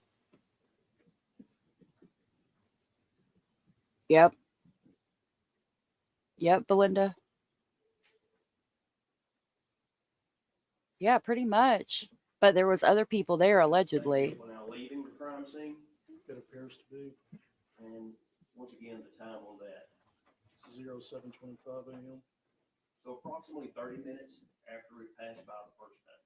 That's correct. Can you tell if there's 2 people in the vehicle? It doesn't appear to be. I can't see anybody in the vehicle from here. You see anyone in the passenger seat? You mind if I stand up? No, go ahead. I don't mind. I could clearly see somebody before in the passenger seat. I can't see anybody there now. Did you You know can how see far it is from straight through the window. out there to the crime scene that you were driving? I don't think so. Just a few minutes. I'm not sure on the mileage. Maybe 2-3 miles. Maybe 10 minutes. Maybe. We've got about a 30-minute gap there from the time that the vehicle passes here, gets to the crime scene, and then comes back to that point. That's correct.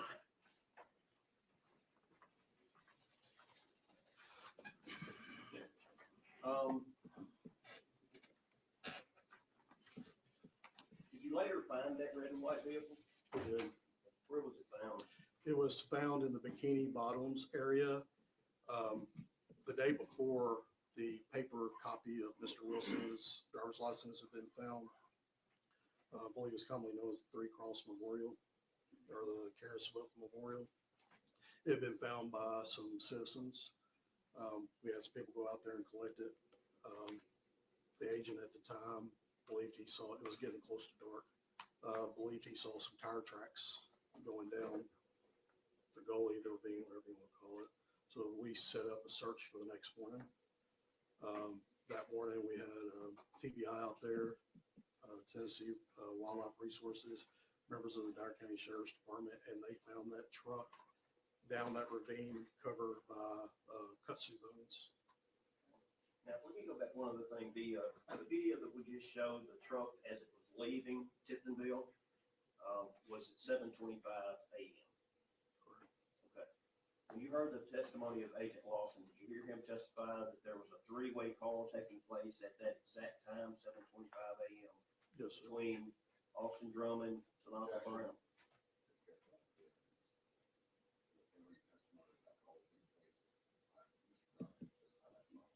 Okay, let me rephrase that. I'll sustain that. That there was a call from that phone that is of interest to Tanaka Brown and Giovanni Thomas. Correct. The phone that had been at the crime scene that was activated that morning, that we later found out was bought by the victims the night before. There was a call to Mr. Gio Thomas and Mr. Tanaka Brown.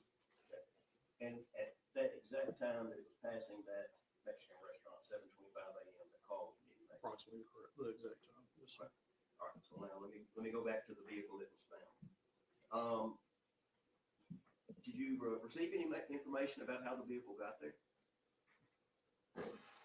I did. Yeah, got to Bikini Bottoms? Correct. We interviewed Miss Michelle Ovelis a couple of times, and she ended up telling us that she was told by Tanaka Brown that he had met Mr. Drummond with the baby out in that area and given him a ride back to Jackson. Did you talk to Tanaka Brown about that? We did. Did he admit any of those things? He did. Did he make any statements about assisting to push the vehicle? He did not, but he did make that statement to Miss Ovelis's boyfriend, Gio Thomas. Did Mr. Brown bring anything with him when he picked up Mr. Drummond? During an interview with Mr. Brown, he informed me that whenever he was on that three-way call with Mr. Drummond, Gio Thomas, that Mr. Drummond had asked him for a ride, and he also told him to pick up cleaning supplies. But he said he stopped at Walmart in Jackson and bought gloves, bleach, and trash bags. Do you know if those supplies were used at that crime scene or at the scene of the truck? We were told by Mr. Brown and Miss Ovelis that whenever they returned the vehicle, there was cleaning supplies and trash bags in the trunk along with a gas can. Okay. So Mr. Tanaka Brown admits that he picks up Mr. Drummond and the baby from Bikini Bottom Correct. He also told and takes them where? takes them to, the first place he took them was to the Clarion Hotel in Jackson off Carriage House Drive. That's where Mr. Drummond's Audi vehicle was parked. Mr. Drummond got the vehicle. Mr. Brown and him went to the Cherry Grove Apartments where they dropped the Audi off. They continued on from there with the child in the car to the apartment of Gio Thomas and Michelle Ovelis to retrieve the rental car. And the rental car, what type of rental car was it? It was a Nissan Rogue. You remember the color? It was a silver or light gray. And what type of license plate did it have? It did have California tags on it. And had you received information previously from a wildlife officer that may have seen that vehicle? He is a state park ranger, Mr. Corey Hussey. He had seen a Nissan SUV along with the two victims' vehicles out on Carrington Road earlier that afternoon. And the distinguishing feature on that Nissan vehicle was it had California tags. And you actually were able to determine that it was a rental vehicle? Correct. Whenever we ran the information on that license plate, we found that it was a rental for Enterprise rental car, and it had been picked up at the Enterprise location over in Jackson by the bowling alley. And do you know who rented that vehicle, who picked it up? Michelle Velis had reserved that vehicle on the night of the July 28th. And you said that you had talked to Ms. Ovelis. We had. Why did she rent that car? She stated on the night of the 28th, Mr. Drummond, but she knew him as AD, came to her residence and asked her to rent him a vehicle to be picked up at noon the following day on the 29th. And did he actually pick that vehicle up? He Mr. picked it. Drummond, did he actually pick He it up? didn't pick it up from Enterprise. He picked it up from her residence later on the 29th at approximately, she said, between 10 and 11 a.m. Do you know if he was alone at the time he picked up the vehicle? Ms. Ovelis and Mr. Thomas both told us that Mr. Tanaka Brown was with him whenever he arrived and obtained the rental vehicle and left in it. And about what time was it that he left? After he picked up the vehicle and left their residence? She stated it was sometime between 10 and 11 a.m. And that was in Jackson? That was in Jackson on the 29th of July. All right. we've heard evidence already about plot cameras and about looking for footage. Were you able to determine that vehicle actually did have a direction of travel after it was picked up? Correct. We had it on camera sometime after 11 o'clock, or we did find that it was on camera sometime after 11 o'clock leaving Jackson. Okay. Which direction did it go? It was headed north. And once again, is the crime scene north of Jackson? It is. Did it eventually make its way to Dyersburg and then back to Lake County? It did. It was recorded at the intersection over by Lowe's at Cracker Barrel in Dyersburg, heading towards Lake County, north towards Lake County. And was the picture clear enough to see if it was clean, dirty, anything about it? It was. It appeared to be a cleaner car. Was it later seen coming back into Dyersburg? It was. And was there a difference in the car as far as the cleanliness of the car? I do not recall if it was the camera there in Dyersburg or if it was a camera in Jackson, but it did appear to be dusty from the bed line of the doors, including the tires and rims. Okay. The road out on Carrington Road, is it a paved road out to the area of the crime scene? From what I would recall, when you first turn onto the road, it's semi-paved and turns into a gravel road. And the area where the crime scene actually is, where the cars and the bodies were, was a gravel parking lot. Do you have to drive a good distance on that gravel portion of the drive? You do. Now, we reviewed video cameras previously of the Dodge Charger, the white Traverse, the red and white pickup truck 4450. Was there also video that captured the Nissan Rogue in Tiptonville? I believe there was a video. I don't recall which establishment that video was from. Okay. Once again, you did receive video images from Williams Garage. Correct. If you would, I'd like to show you a video.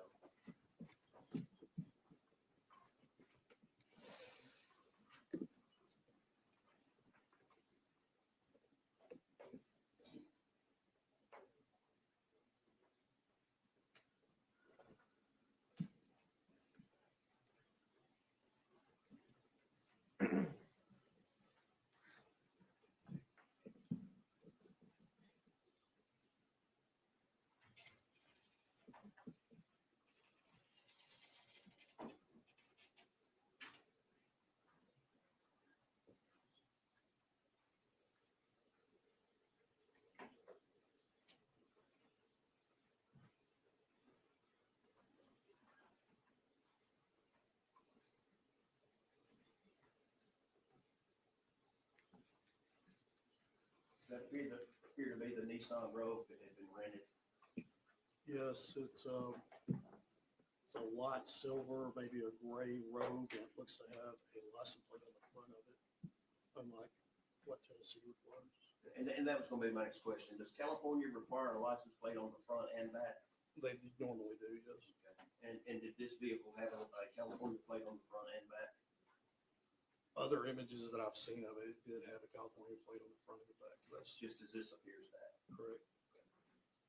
And that time, once again, is 1:08:52. That's correct.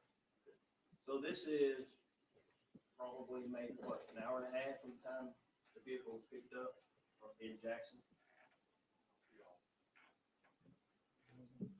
It was picked up somewhere after 11. It was leaving Jackson probably approximately 11:30 from what I recall. It'd probably be about an hour and a half or so, a little bit more than an hour and a More half. than an hour and a half from the time it left Jackson. Yeah.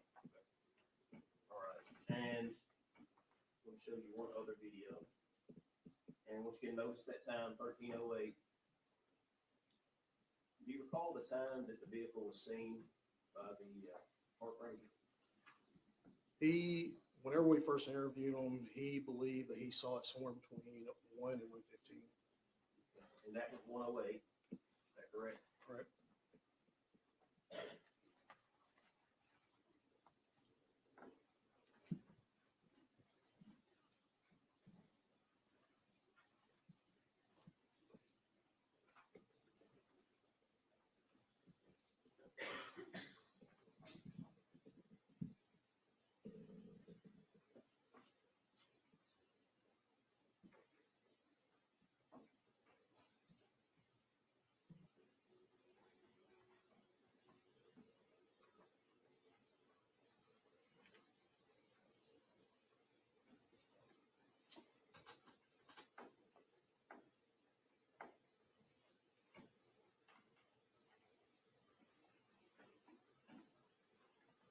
Does that appear to be the same vehicle going back towards Jackson? It does. So it was originally 108, it's now 133, so approximately 20 minutes or less from the time that it was seen previously. Is that right? Correct. So that'd be just about enough time to go over there, turn around, and come right back. It would be.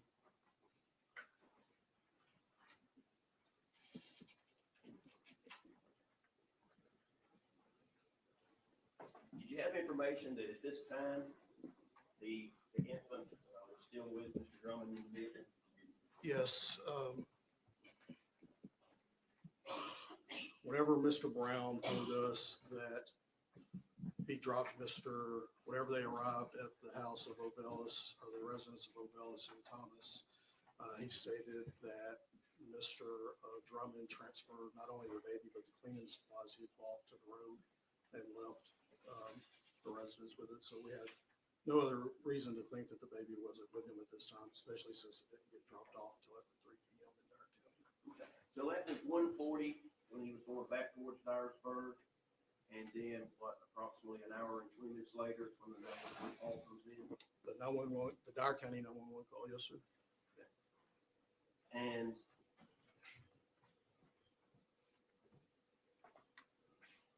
this may be a silly question, but do you know if Mr. Drummond was the legal guardian of the child? No, he wasn't the legal guardian of the child. Do you know if he had custody of that child, had permission to have the child? No. Now, you did request cell phone data, which we've heard from already, is that right? Correct.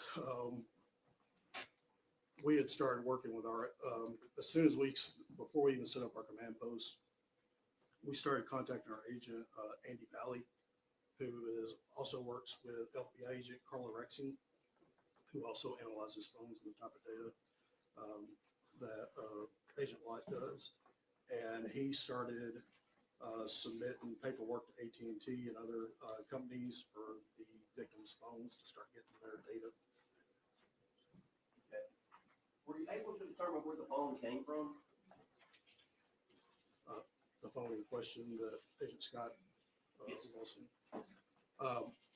Dyer County Sheriff's Department had, whenever they gathered the video from Walmart the night before on the 28th, they also got a receipt from Walmart showing that a purchase by the victims of the burlap, the camouflage burlap, or similar camouflage burlap that was at the crime scene, along with the cell phone. Sorry, Daryl. Do you recognize that? This is the receipt I've seen. Correct.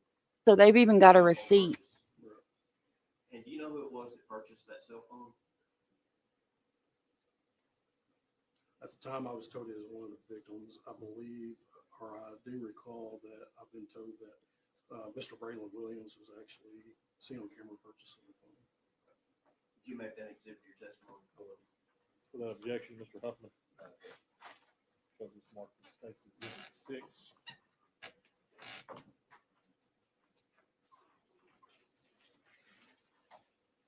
Were you able to determine if that cell phone was used to call any family or friends of Austin Drummond? Yes, that cell phone was used to call Geo Thomas, who in turn put Mr. Brown on the phone on the three-way call that morning. Did you interview Mr. Geo Thomas? We did. Did he admit to you that he did have that three-way call and was part of the conversation about picking up Mr. Drummond? That's correct. We did. And that was to pick him up from Bikini Bottom. Right. Now, I've shown you videos. We've also had the cell phone data. Have you reviewed both of those prior to today? Have you looked at those, looked at that data? I have some of it, correct. Okay. Would it be accurate to say that the cell phone data, the timing on the cell phone data and the timing on the videos match? From the evidence I've seen that's been collected and presented during the investigation, yes, it did match.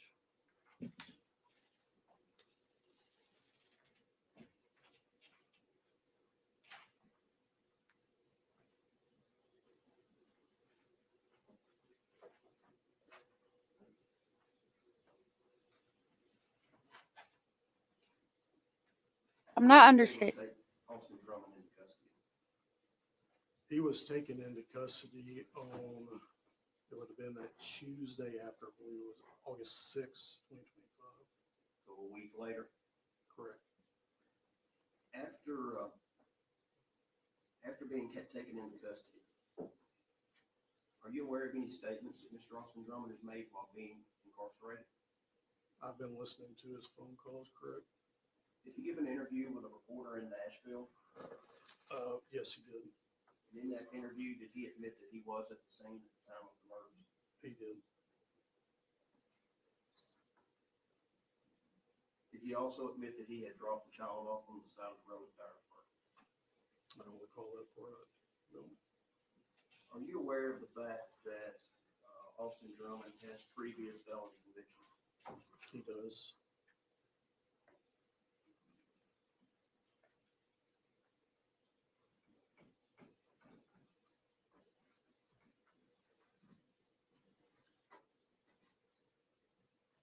One moment. Yes, sir.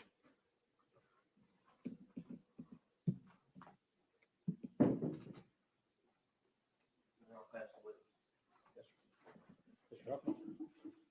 I don't understand why Braden's the one that bought the phone that Austin used to call Giovanni to Tubbs, a few questions. pick him up from Bikini Bottom with Westland. On this case. I'm the case agent, correct? So you pretty much have seen most of the information as it comes in. For instance, the medical examiner's report. You have preliminary reports, right? I had a preliminary phone call. I haven't received a report yet. So that is still in process, correct? Correct. Now, you said you called the violent crime scene, I guess investigative team, is that what's the name of that team? The violent crime response team is essentially our crime scene unit. Okay. And they were the ones who processed the scene. Correct. Did you have any involvement in processing the scene? I did not. All right. Do you recall how many were any shell cases recovered? There was. Do you recall how many? I did not. I was not told the number. Do you know what type of cases were recovered? So this is an area where people go out and target practice. Thank you again, Kelly. I'm not from Lake County. There were a few different kinds of calibers out there. The violent crime response team leader, Special Agent Forensic Scientist Julian Conyers, I had a conversation with him. He said the majority of the cartridge casings that was around the White Road were 45 caliber. But there were multiple shell casings, multiple types of shell casings. Multiple calibers of shell casings, correct? Cartridge casings.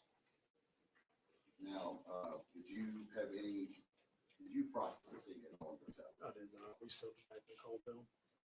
They take photos, that sort of thing. They take photos, they take measurements, they collect evidence, the whole range.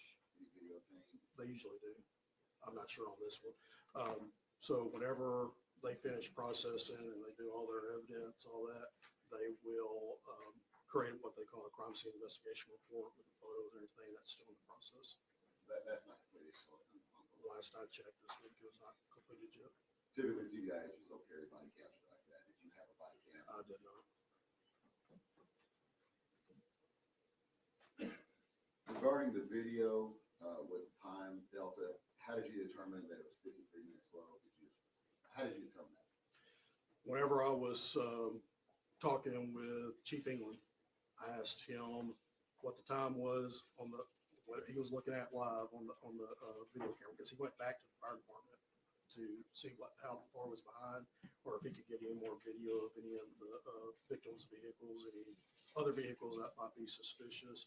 And I asked him to look at what the real time was in the live video versus what like what was on his watch. And he found that it was 53 minutes behind. During the course of your investigation, were you able to gather any evidence as to why these victims were on the scene? During interviews, yes, we were told by family a possibility about why they were out on the scene. And what was that possibility? The introduction of contraband into the Northwest Correctional Facility. Were you able to obtain any evidence regarding that? Regarding them being part of it? Well, you said that the potential introduction of contraband in Northwest. Was there any contraband found on scene? No, there wasn't any on scene that I'm aware of. I have not been told by the violent crime response team what was in the car, but that has not come up in our discussions. Yes, sir.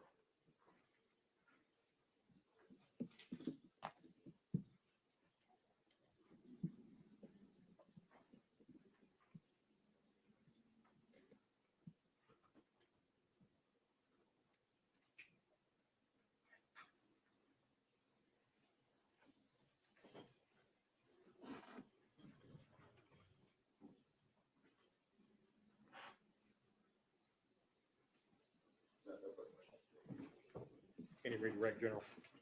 One of the things I failed to do, I failed to introduce the actual videos. I played those.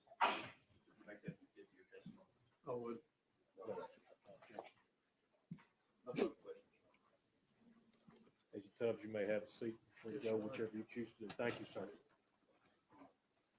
The next witness. The only other proof we have is we do have certified copies of the verification of death for each individual. Without objection. Show the CD being entered with the video of the point as States Exhibit 7, and then this being on as States Exhibit 7. We're going to talk about it and break it down some when they're done. Conclude the state's proof. Then we should be heard on argument.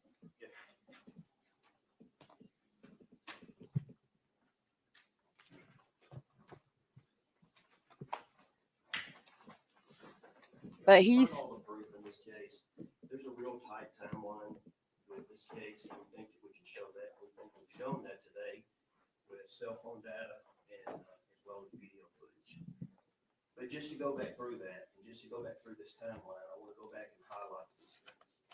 At 6:27 a.m., the Dodge Charger and the Chevrolet Traverse are going north towards the crime scene on the fire department camera in Tiptonville. At 6:38, there's an outgoing call from the phone, and when I talk about the phone, it's going to be the phone in question that was purchased the night before. There's an outgoing call from that phone to Adriana.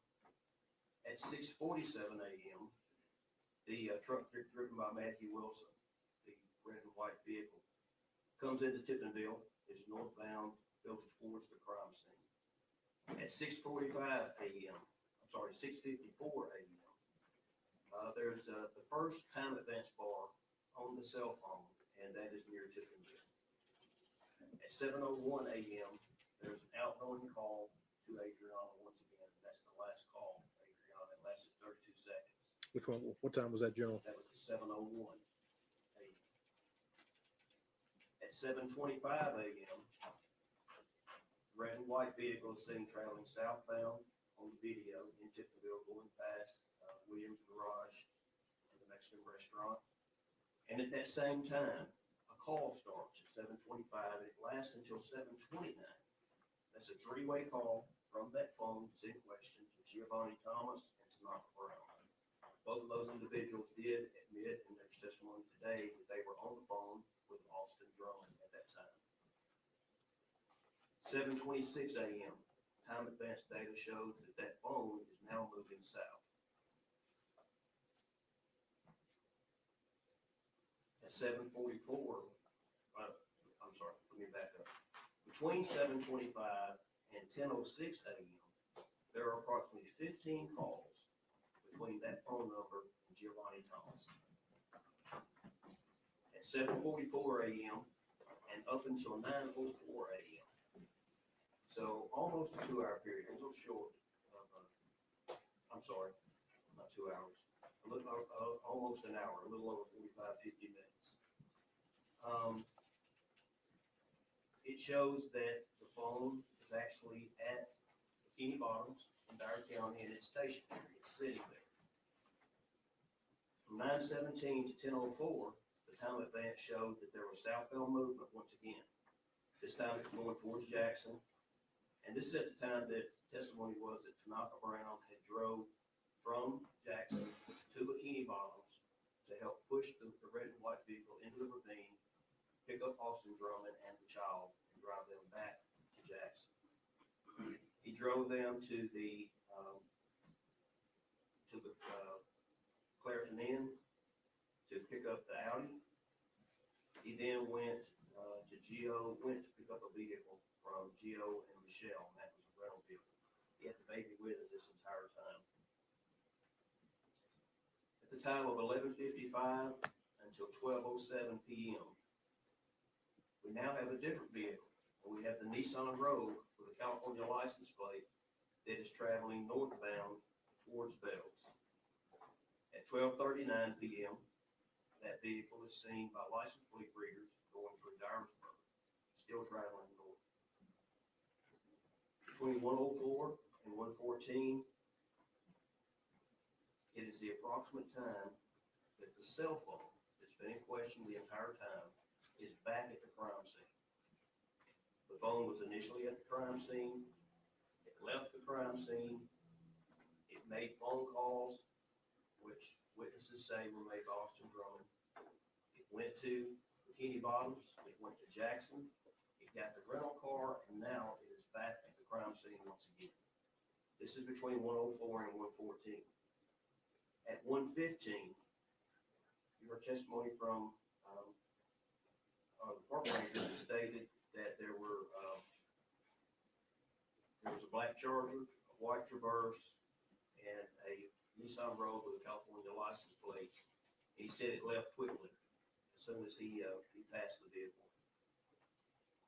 Between 1:38 and 2:14 p.m., time advance data showed movement going southbound once again from the crime scene back towards Jackson, Dyer County and Jackson. At 2:15 p.m., the rental vehicle is southbound, according to license plate readers. Between 2:32 and 2:35, it's in the area where the baby was eventually dropped in Friendship. At 2:55, the time advance showed that the cell phone and vehicle was northbound towards Dyersburg. And just a few minutes later, 3:11 p.m., the 911 call came in. The baby had been dropped. And keep in mind that Mr. Drummond admitted that he dropped the baby.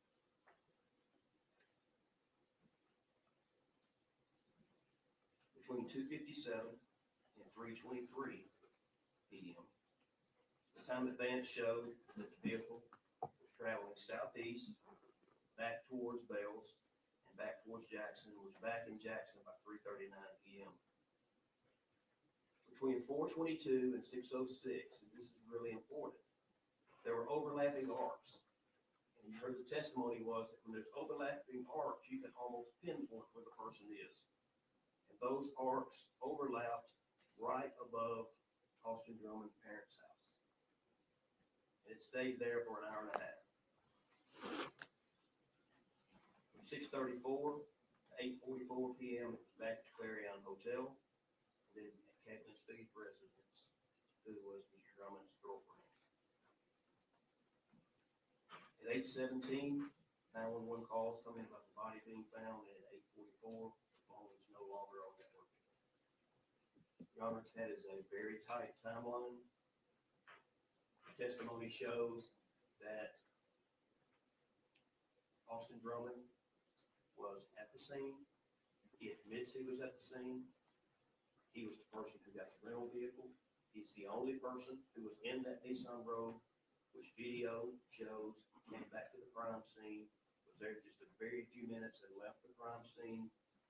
And that phone and video synced up all the way through from Jackson to the crime scene and back to Jackson. And there's no other person possible that could have been other than Austin Drummond. Your Honor, based on that, we think that we've proven the aggravated kidnapping. He took the child without consent. He was not his child. He did not have custody. He was not the guardian. He is a convicted felon. Testimony was these individuals were shot, which means that a weapon was involved. He admits to being on the scene. All four individuals are deceased. We think that meets the probable cause for first-degree murder and the possession of a weapon during the commission of that felony. Mr. Huffman. Yes. Yes, sir.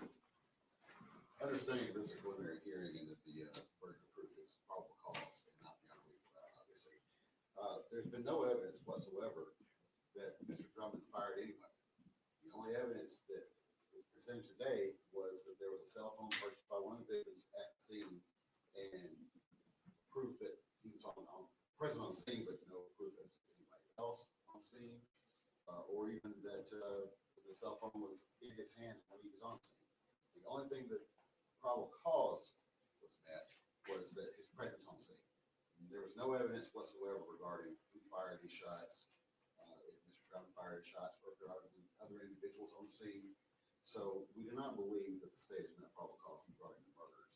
Obviously, there's some evidence regarding Mr. Drummond's having a child, so we would submit that to the court as to determination of probable cause hearing. Again, the only thing that the state has shown ostensibly is his presence on the scene and afterwards. There's been no evidence whatsoever that Mr. Drummond fired any of these shots. Any response, Joe? In regards to the motion filed by the state, do we need to have a hearing at this time regarding that? Okay. What I'm going to do is this: if everybody doesn't mind for a moment, I'm going to take a very brief recess. Okay, so if anyone needs to use the restroom, I will tell you to take this time to do so. I'm going to go downstairs and take a brief recess. I'll be back here, folks. Let's try.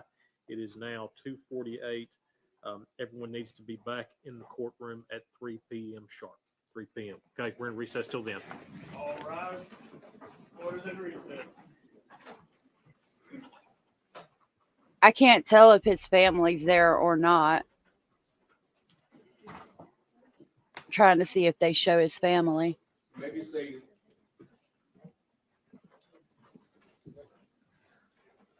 Thank you guys. You guys are so sweet. While they're in recess, we might jump over to Court TV and see if we can hear it better over there.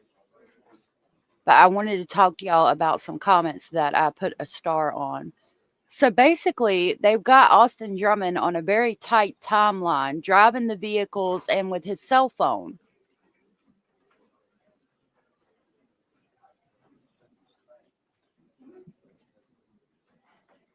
I wish we could hear what he was saying. But the cell phone was purchased the night before by Braden. And then he uses that cell phone to three-way call Giovanni and Tanaka from the crime scene. They go down, or from Bikini Bottoms. And then Tanaka and Giovanni help him push Matthew's vehicle into the water. And they find Matthew's ID there. And he's there. He gets a ride. Austin gets a ride with Westland from Bikini Bottom to Walmart, I do believe is what they said. At some point he goes to Walmart and he buys bleach and he buys gloves and the tarps to put over the victims. He goes back to the crime scene, does that, and then leaves and drives. And they have him basically on camera and everywhere that he went. And then that evening they were able to triangulate him, which means it gives you a very precise location. There's two towers that cell phone that had done all those things that morning hit off of. And that was right over Austin Drummond's parents' house. And then the cell phone goes to the hotel that night, which is where Austin was going, which I find really interesting. Like, I don't know how he would get out of that. Now, Mrs. North said, wow, what was done to Matthew is pretty horrific. He seemed to be the primary target for whatever reason because he was shot 9 times. Okay.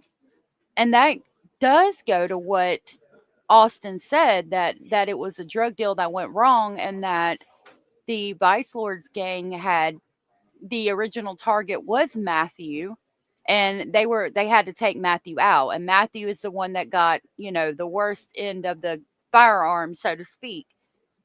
But he also said the other people were killed because they were witnesses. I don't understand how that goes. Like, if they were witnesses to the crime, they weren't there. They were all called at separate times and taken out. If he means they were witnesses to the drug deal that went bad, then that would kind of make sense.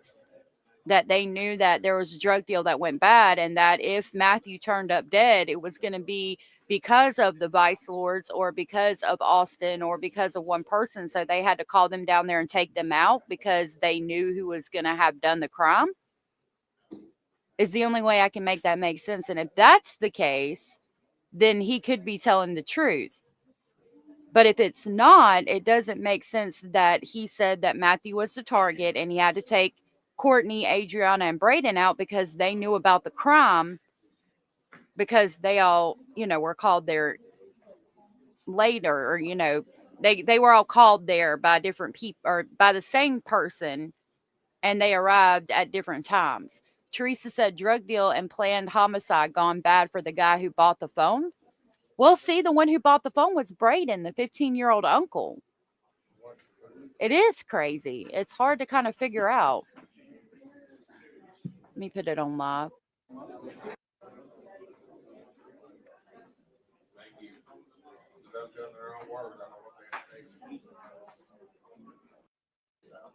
Now we're live.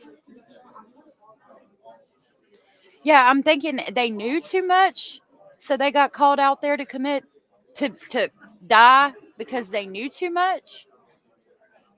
Because he said that they witnessed it, but in order for them to witness it, they would have to be there at the same time, unless they witnessed the drug deal that went bad that involved Matthew beforehand. And then if Matthew turned up dead, they were going to know who was responsible and be able to snitch. So therefore they had to be taken out too. Hey, Curious, good to see you. I got a couple articles to go over with y'all as well. Hey, Jada. Oh, Kelly, thank you so much. I wanted to kind of reiterate that I know that y'all like me. I put the option of no and I'm not gonna, or no, I don't like you, in that just to kind of see how many haters I have, because it's inevitable that if you start live streaming, somebody's gonna not like what you do. So it's kind of to, pick on them or whatever. I appreciate it, and I know y'all love it here, and y'all love me, and y'all make it great. Y'all really do. You guys are amazing. We have the best little family ever. Hell on Hill said, I thought Austin said Matthew got a hold of his phone and that he was communicating with as an informant, and then yes, they knew too much about Austin being a CI. I had not heard that, but we'll go back and see exactly what the jail phone call said. That's interesting. I have not heard that. So we're going to look into that, and thank you for sharing. Miss Moore said, what doesn't make sense to me is that you have 3 vice lords still alive that participated, which makes no sense. Which would be Giovanni and Tanaka. They muted it. Giovanni and Tanaka and Tierra. And yeah, that doesn't make sense. Like if you had to take out the witnesses, why didn't you take out the people who helped in that regard? Because they knew about it too. Like what, you knew they weren't going to snitch? But why take them all out? It's insane that you did a multiple homicide and think that you're saying it's a crazy crime. I agree. And especially for it to be the family of your girlfriend or the girl that's pregnant with your child. Like it's their family. It's not looking good for Austin. That timeline kills him.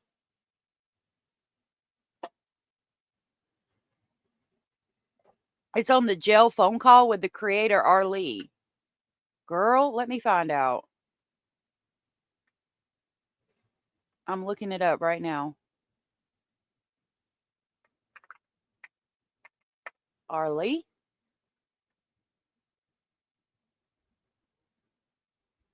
Okay, what's the name of the channel, love?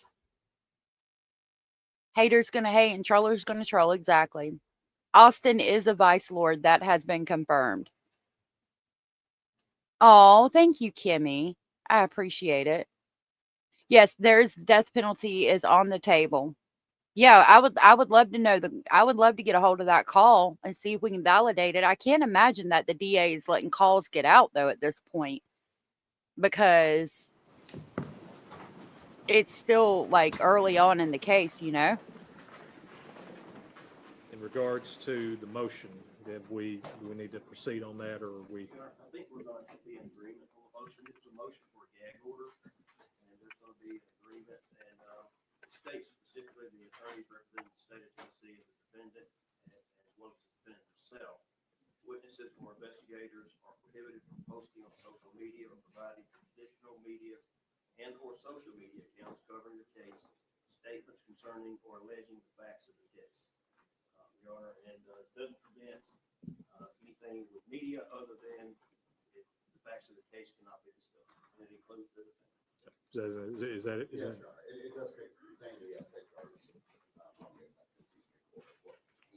Yes.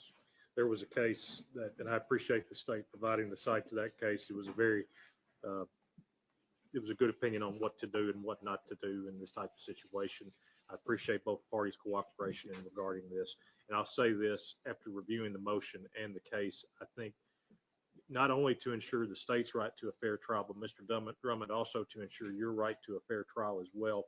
I want to make sure that the parameters are put in place, because I know the media since 2000, I appreciate our media that are here. I want to just echo that again. I appreciate our media that is here. The media since 2000 has grown tremendously since that case was first decided. Things are a lot far different than it was a quarter of a century ago. So I think that, you know, we get our news now from not only our television and our newspapers, but from our telephones. If y'all are like me, it's a habit. So I will enter this order at this time. Today's date is the 4th of September. I need a pen that works, though. I sure do. Miss Jessica, do you mind if I borrow it? Thank you so much.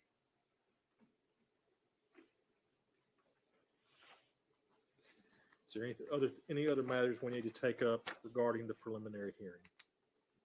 No, But sir. aside from me ruling, I'm assuming. So, There may be one other issue after. okay. Yes, sir. Okay. I want to thank, before I make my ruling in this, I want to thank the attorneys today. I want to thank all of you for your devotion to this case and the work you've shown in this case here today.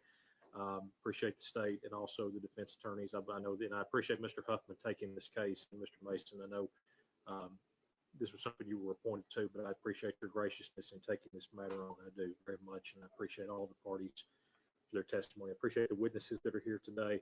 I want to speak to the family today. I know you heard a lot of things today, things that were not pleasant to hear, but I appreciate the fact that for the most part, your candor has been respectful to this court.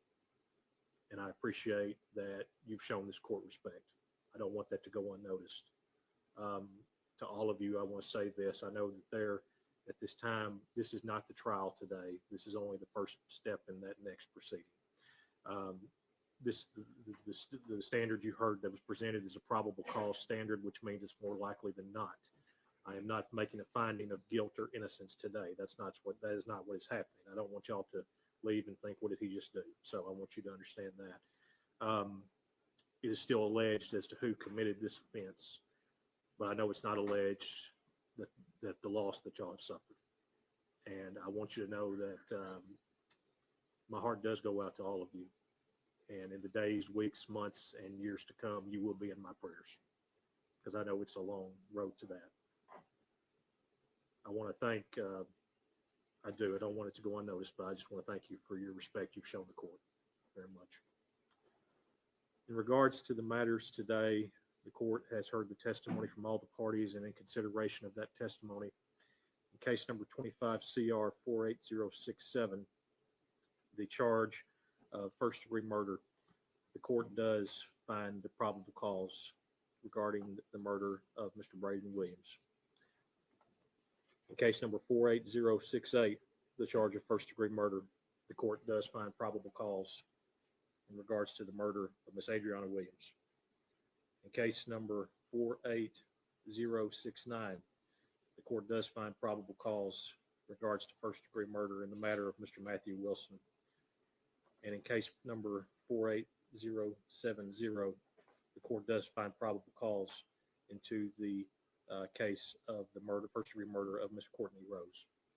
The court also does find probable cause in case number 48071 as to the charge of aggravated kidnapping of the young child and the possession of a firearm with the intent to go armed as a commission of a dangerous felony. Aside from the proof of the agent Tubbs, there was not any other proof put forward to show whether or not he is a convicted felon. So based on that, I'm not binding those matters over the counts 2 on 48067, 68, 69, and 70. But those are the only charges that will not be bound over. The remaining charges will be bound over. The 4 first-degree murders, the aggravated kidnapping, and the possession of a firearm with the intention to go armed during the commission of a dangerous felony. In regards to Mr. Drummond, I want to make you aware this is your notice for your circuit court date. Should your cases be presented to the grand jury on November 10th of 2025 at 9 a.m., you will appear before the Honorable Mark Hayes, the Circuit Judge for Lake County, Tennessee, on November 17th, 2025 at 1 p.m. Now, before we conclude that, I had heard that there may be another matter that needs to be addressed. That's correct, Judge. When we were here previously, the defendant's girlfriend, Ms. Katlin Speed, had requested, I indicated that she requested to have no contact order with us so she could communicate with Mr. Drummond. The media seems to spin my words. Mr. Drummond did not request this be lifted. She requested it. So she has actually reached out to the district attorney, who's not in agreement, but she has indicated to the district attorney that she would like that portion to be lifted so that she can have communication with Mr. Drummond again. Previously, that was stated in the news reports that Mr. Drummond had asked her that. That's not the case. Ms. Katlin Speed was the one who reached out and wanted to have communication with Mr. Drummond. So we would respectfully ask for that portion of the no contact order be lifted as it relates to Ms. Katlin Speed. Let me hear from you, Mr. Goodman. Ms. Katlin Speed did contact me. I talked to her about this. She did ask me to allow contact, to allow the restraining order to be lifted. I told her that I would be honest and tell the court that's what her wishes are. But I also told her that I would be opposed to this. I would be opposed to the restraining order being lifted. And Your Honor, the fact is that she is a witness in this case. And there's not need to be any communication between the defendant and a witness. And in addition to that, she's also a member of the family and victims. And we're concerned that there may be an issue there. The restraining order is for all family members and victims. So we would ask that the restraining order stay in place. She is the mother of this unborn child. I understand that she's being a witness. He can't discuss facts of the case, but we would respectfully ask her to be lifted so he can communicate regarding that portion. Again, she's pregnant with this child. I'm sure they want to discuss matters of that, family matters. Now, the problem with that is there's no way for us to police that. There's no way to say, okay, well, if you can talk to her about these issues, you can't talk about the others. It's not like we're going to be there to monitor the situation and say, oh, okay, stop talking. Can't talk about that. So there just needs to be a restraining order that prevents all communication. Okay. They are clearly listening to every phone call that he makes. They can listen and monitor in real time the discussions. So they will know what they're talking about. And obviously, if he crosses that line and discusses facts of the case, that's an issue that can be controlled or at least limited in scope. So they are listening. They know what he's saying to them. I'm not sure how that would be inappropriate.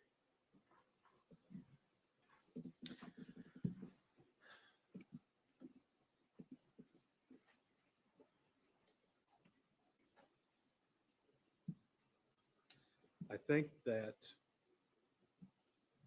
the issue at hand is not whether or not it would be appropriate. I think the thing I have to consider in this is that based on the testimony I've heard here today, it is very likely that she is going to be a witness possibly in this case.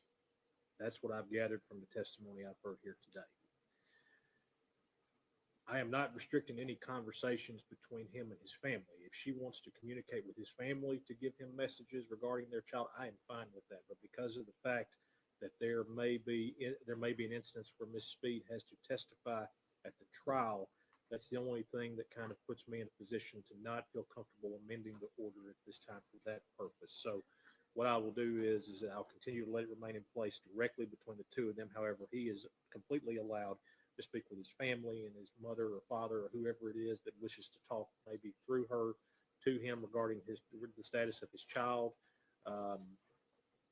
If it were to be the case that she would not be a witness at a later date, I'm not saying that's not, well, I'm losing jurisdiction of this today. So that's something that if you want to discuss with Judge Hayes, I'm sure he, I'm not going to speak for him, but you could have the right to revisit that at that time.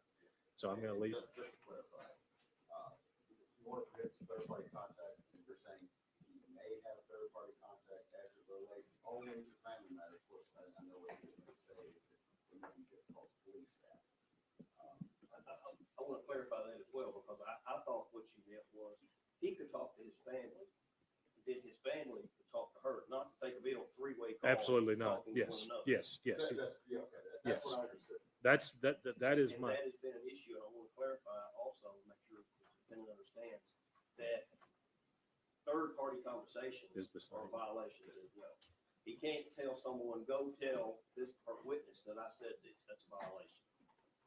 He needs to be aware of that, and it appears that based on testimony today, it should be aware that his phone calls are being monitored.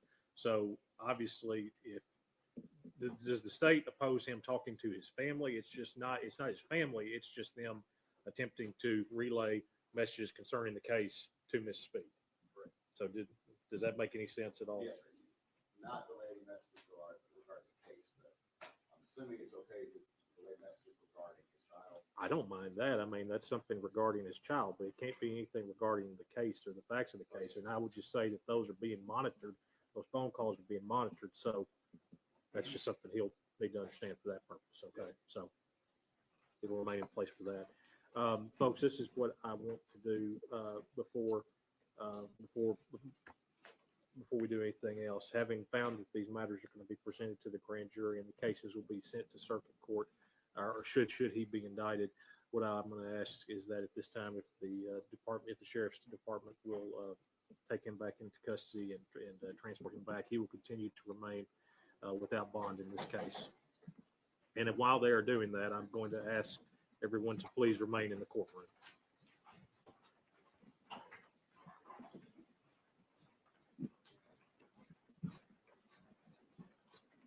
Before we are adjourned, folks, I want to again thank our law enforcement that are here today. I want to thank all of our law enforcement for the efforts they put into this case in protecting the courtroom. And to the families, again, good luck to each of you in the days to come. With that, folks, we're adjourned. All right. Court is adjourned. I can't believe I was scrolling through this Facebook page I'm about to share with y'all. I can't believe that they had the nerve to try to make it where Katlin could talk to him. And they did allow that Katlin could talk to his parents, I guess. All right, so I have this that Hell on Heels shared with me. She's got a ton of information about the phone call. I don't know if it's like she's playing the Nick Barris phone calls or what. I don't know exactly where they are either, but I think this is one of them right here. Audio from Austin Drummond's interview. But they found out I was an informant. I really wanted to hear Austin Drummond's voice in this interview, and I have the clip, so we're going to play it. Then in recent weeks, in late That's from Nick Barris. July, he says he was notified that his cover was blown. And then the 4 people were murdered and he ran. But they found out I was an informant, and I didn't know why I was afraid because I know bad things happened. And I was afraid that because I was an informant, things would go wrong. Things would happen to me. Now, Drummond admits he did wrong by running, but he said he was simply scared. Now, he says he is innocent and had no reason to kill the 4 individuals, all of whom he said he considered to be family. Now, I did ask him, if not him, well, who did kill the 4 victims? I also asked him to explain the role the baby that was found left in that car seat alive in Dyer County played. Now, Drummond said at this point, he's not really ready to answer any of those questions, but we are scheduled to talk again. We'll see what he says. Definitely he knows more. Whether or not you believe anything he says is a complete other matter. And I should say, I did speak with the district attorney who said that he is well aware of our conversation with Drummond. It is now recorded. And he said that is now part of the criminal case file. I'm going to have much more on this coming up at 6:30. Say, once you talk, it's public record now. So this everything's recorded. Right. And I guess that would be my question is, okay, so if he's truly an informant, I mean, my issue is that he's a homicide suspect, and I would think that his jail calls would not be released yet. I mean, he just had a preliminary hearing. Now, this says Austin Drummond pleading for journalists to look in what he's saying, part 1. Did not handle the situation right by Brady. Okay, hold on. Yep, it's going. All right, this is Austin Drummond. Oh, shit. I would like to address the media who have been reporting on me and the current tragedy. I definitely did not handle the situation right by Brady, but I was afraid. The reason for my fear is the same reason for the tragedy, and that is because I am an undercover informant working alongside the Lake County District Attorney's Office, the FBI, the ATF, the Justice Department, and Tennessee Department of Corrections Contraband Interdiction Unit. I've been working with them since April to help bring down Vice Lord leadership, prison drug smugglers, dirty correctional, police, and probation and parole officers. This includes the deceased, Matthew Wilson, Adriana Williams, Braden Williams, and Courtney Rose, all of whom were prison drug smugglers. I was informing on all of them. Please fact check me. Allow me to address my past, which the media also reported on. As a teenager, I partied too much, and it got me in trouble. I did not, however, have any affiliation with any gang. In 2011, the burglary that was reported on was just me and my friend who went on the roof of our school to smoke a blunt on Super Bowl Sunday before the game because we were bored. There's more, but all minor misdemeanor stuff until the gas station, which I robbed with a BB gun while blacked out on Xanax. To this day, I do not remember it.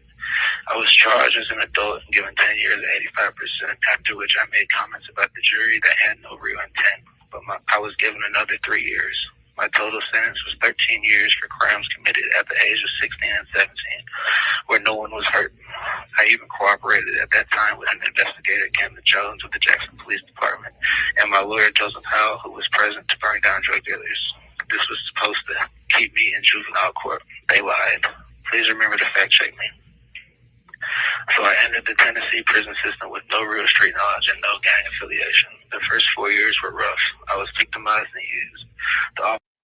Okay, we're going to break this down because I've got this right here, which tells us everything about his juvenile years and everything. So we're about to break this down to see if we can figure out whether he's telling the truth or not. Officers didn't care. They would put you in the hole for a week and then put you in another pod for another group of people to do the same thing. So after 4 years, I joined Vice Lord. These problems stopped and different problems arose. Towards the end of my sentence, I had managed to get away from the gang and was in a drug program. An officer, Voss, at Northwest Correctional Complex made sexual advances, which I refused, and he got me kicked out and put back around the gang.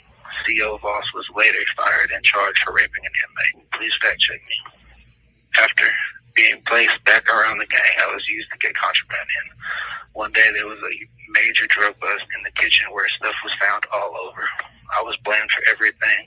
There are cameras all over, but the prison officials refused to allow me to see these videos because it would have incriminated them and exonerated me. This is one of my pending charges now. After this incident, I was placed on close custody levels for violent inmates. I was the only inmate there for a non-violent write-up. 1 month into being there, another Vice Lord threatened to stab me. Officers left the pod. I saw someone give him a knife, and he was putting on gloves, so I went on the offenses. This is where my attempted murder charge comes from. Everything I described is on camera. The incident was originally written up as just aggravated assault. I also was not indicted on this until 2 months after my release and 1 month after me and Katlin started our relationship. That's correct. Contrary to what is being reported, me and Katlin did not start any communication until 1 month after my release. The attempted murder occurred in August of 2023. I was released in September 2024 and indicted in November 2024. Me and Katlin are both sure that I was only charged for it and that it was upgraded from aggravated assault to attempted murder in response to her quitting and dating me. Also, a couple of days before my release, I met with Assistant Warden Walton and Internal Affairs Logan Wilson, where I informed them of dirty officers and illicit activities inside the prison. They were indicting me. Also, a couple of days before my release, I met with Assistant Warden. Okay, we're gonna hold on. I can fact check this and it makes sense up to this point. Let me play the next part of this. Aggravated assault to attempted murder and convicted in November 2024. Me and Katlin are both sure that I was only charged for it and that it was upgraded from aggravated assault to attempted murder in response to her quitting and dating me. Also, a couple of days before my release, I met with Assistant Warden Walton and Internal Affairs Logan Wilson, where I informed them of dirty officers and illicit activities inside the prison. They were indicting me. Also, a couple of days before my release, I met with Assistant Warden Walton and Internal Affairs Logan Wilson, where I informed them of dirty officers and illicit activities inside the prison. They were supposed to help me with my pending charges from the contraband situation in the kitchen. They did not. Sergeant Cochran and Unit Manager Spillers both knew of this meeting that took place. Again, fact check everything. After my release, I was fully devoted to my family. I had no affiliation with vice lords on the streets. The only contact was with inmates from the prison. I could go on and welcome any interview and or questions regarding anything I may not have mentioned that is in question. I'll now get to what I'm sure you all want to know, and that is my time working with the FBI, ATF, and Justice Department. I began working in April with the assurance of help with my pending charges. I had recently found out my Katlin was pregnant and could not go back to prison. By the way, they were trying to give me 31 years between all my charges associated with the prisons. While working with federal agents, I conducted drone drops and drug buys. Drone drops in the prisons were allowed to go as long as there was no meth or cocaine. Anything else was allowed to go through. We never dealt with fentanyl, period. Over time, this raised suspicions of the vice lord leadership, and I was told the clear rules of the Justice Department to keep the investigation rolling. Federal agents gave me a wink, wink, nudge, nudge on what they have to do if they have knowledge of it, in quotations, knowledge of it. So I'll leave that where it is because it will come into play of this tragedy. Now it's time for some dirt. CO Michael Kane at Northwest Correctional Complex is friends of the DA in Lake County and is heard on a recorded call talking inside of the cell of the leader of the vice lord in Tennessee. On his cell phone, the inmate's cell phone, I mean. Federal agents have also heard hits put out and allowed inmates to be assaulted over recorded calls. This is the truth. It'll take some digging because they're trying to hide it. But again, fact check me. Now allow me to dive into the relationship with Matthew, Braden, Adriana, and Courtney. They were Katlin's family who became my family. I took Adriana to the hospital to have her baby. I helped teach Braden to drive. I pushed him to do good in school. I paid Courtney's bills during hard times. Matthew was like a little brother to me. I tried to help him get clean off of the drugs.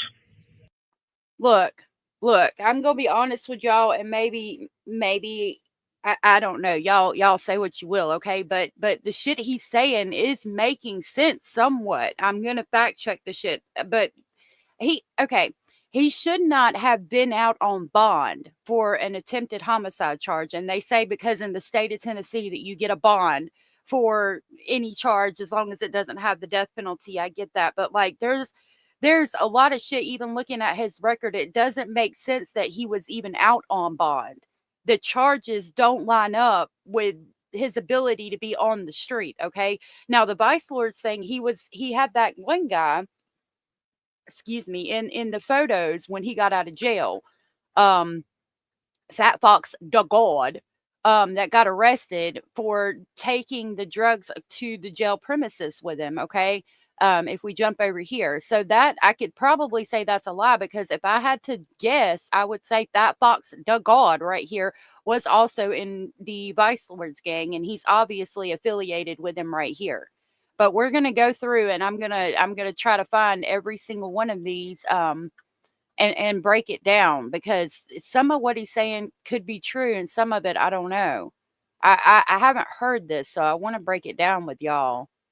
Or I might make a video. I don't know. I haven't decided. They were a part of the drug smuggling in Northwest before I ever met them, bringing in Suboxone strips to brand Brandon, Adriana, and Braden's dad, member of Katlin's family, who I love very dearly, and I'm sorry to bring them into this, but Bria Ashley Childress warned me early on about Courtney to keep my distance. She even said someday she might try to set me up. They also saw Matthew with an ARP at one time a while back. That will play into this case as well. An ARP is the type of weapon that the news reported I was allegedly carrying in all camo. Although Matthew, Courtney, Braden, and Adriana were family, the feds were clear I had to give everyone up. That included them. I hated doing it, but I had Katlin, our daughter, our son on the way, and 2 disabled parents I had to be there for. I chose them, and I would do it again. I can't go into much detail, but I lost the phone that had correspondence between myself and federal agents when I was around Braden and Courtney, Matthew, and Adriana. Matthew also had an uncle that worked TDOC for 20 years. Okay, isn't it convenient you lost the phone that had the correspondence on it? That's real fucking convenient. They were trying to give me 31 years. Hold on. I mean, all my recently found out like Katlin was pregnant and could not go back to prison. By the way, they were trying to give me 31 years between all my charges associated with the prisons. While working with federal agents, I conducted drone drops and drug buys. Drone drops in the prisons were allowed to go as long as there was no meth or cocaine. Anything else was allowed to go through. We never dealt with fentanyl, period. Over time, this raised suspicions of the Vice Lord leadership, and I was told the clear rules of the Justice Department to keep the investigation rolling. Federal agents gave me a wink, wink, nudge, nudge on what they have to do if they have knowledge of it, in quotations, knowledge of it. So I'll leave that where it is because it will come into play of this tragedy. Now it's time for some dirt. CO Michael Kane at Northwest Correctional Complex is friends of the DA in Lake County and is heard on a recorded call talking inside of the cell of the leader of the Vice Lord in Tennessee on his cell phone, the inmate's cell phone, I mean. Federal agents have also heard hits put out and allowed inmates to be assaulted over recorded calls. This is the truth. It'll take some digging because they're trying to hide it. But again, Hey, fact check Scorpio. me. Now allow me to dive into the relationship with Matthew, Braden, Adriana, and Courtney. They were Katlin's family who became my family. I took Adriana to the hospital to have her baby. I helped teach Braden to drive. I pushed him to do good in school. I paid Courtney's bills during hard times. Matthew was like a little brother to me. I tried to help him get clean off of the drugs. They were a part of the drug smuggling at Northwest before I ever met them. Bringing in Suboxone strips to Brandon, Adriana, and Braden's dad, member of Katlin's family, who I love very dearly. And I'm sorry to bring them into this, but Bria Ashley Childress warned me early on about Courtney to keep my distance. She even said someday she might try to set me up. They also saw Matthew with an ARP at one time a while back. That will play into this case as well. An ARP is the type of weapon that the news reported I was allegedly carrying in all camo. Although Matthew, Courtney, Braden, and Adriana were family, the feds were clear I had to give everyone up. That included them. I hated doing it, but I had Katlin. I don't think this is a replay. It says part 3, so I guess it's got more on the end or something. Our daughter, our son on the way, and 2 disabled parents I had to be there for. I chose them, and I would do it again. I can't go into much detail, but I lost the phone that had correspondence between myself and federal agents when I was around Braden Ain't that and Courtney, convenient? Matthew, and Adriana. Matthew also had an uncle that worked TDOC for 20 years. I don't know how, but they found out I was an informant. I'll leave that there for now, too. Fast forward to after my arrest, somehow people and investigators have gotten the idea that the gang I was an informant against ordered me to do this unthinkable act, which is not true. I have offered to take a polygraph, whether or not I was told, threatened, forced, or asked to do this by anyone or group, because I was not. They didn't allow that, because if that's not the case, then what is the motive of a federal informant to go and plan to kill 4 people?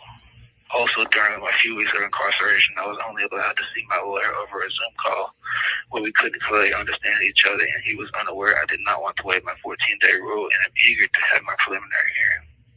Also, during my court case, correctional officers went into my cell and took my legal papers to and from my lawyer. I have been restricted phone access denied while all other inmates have tablets and TV time and mocked as dead men walking and told that I might as well kill myself. I implore investigative reporters to take this information. You have 3 minutes remaining on this call. I implore investigative reporters to take this information and seek the truth. I am not an innocent man, but I am not guilty of what I'm charged with.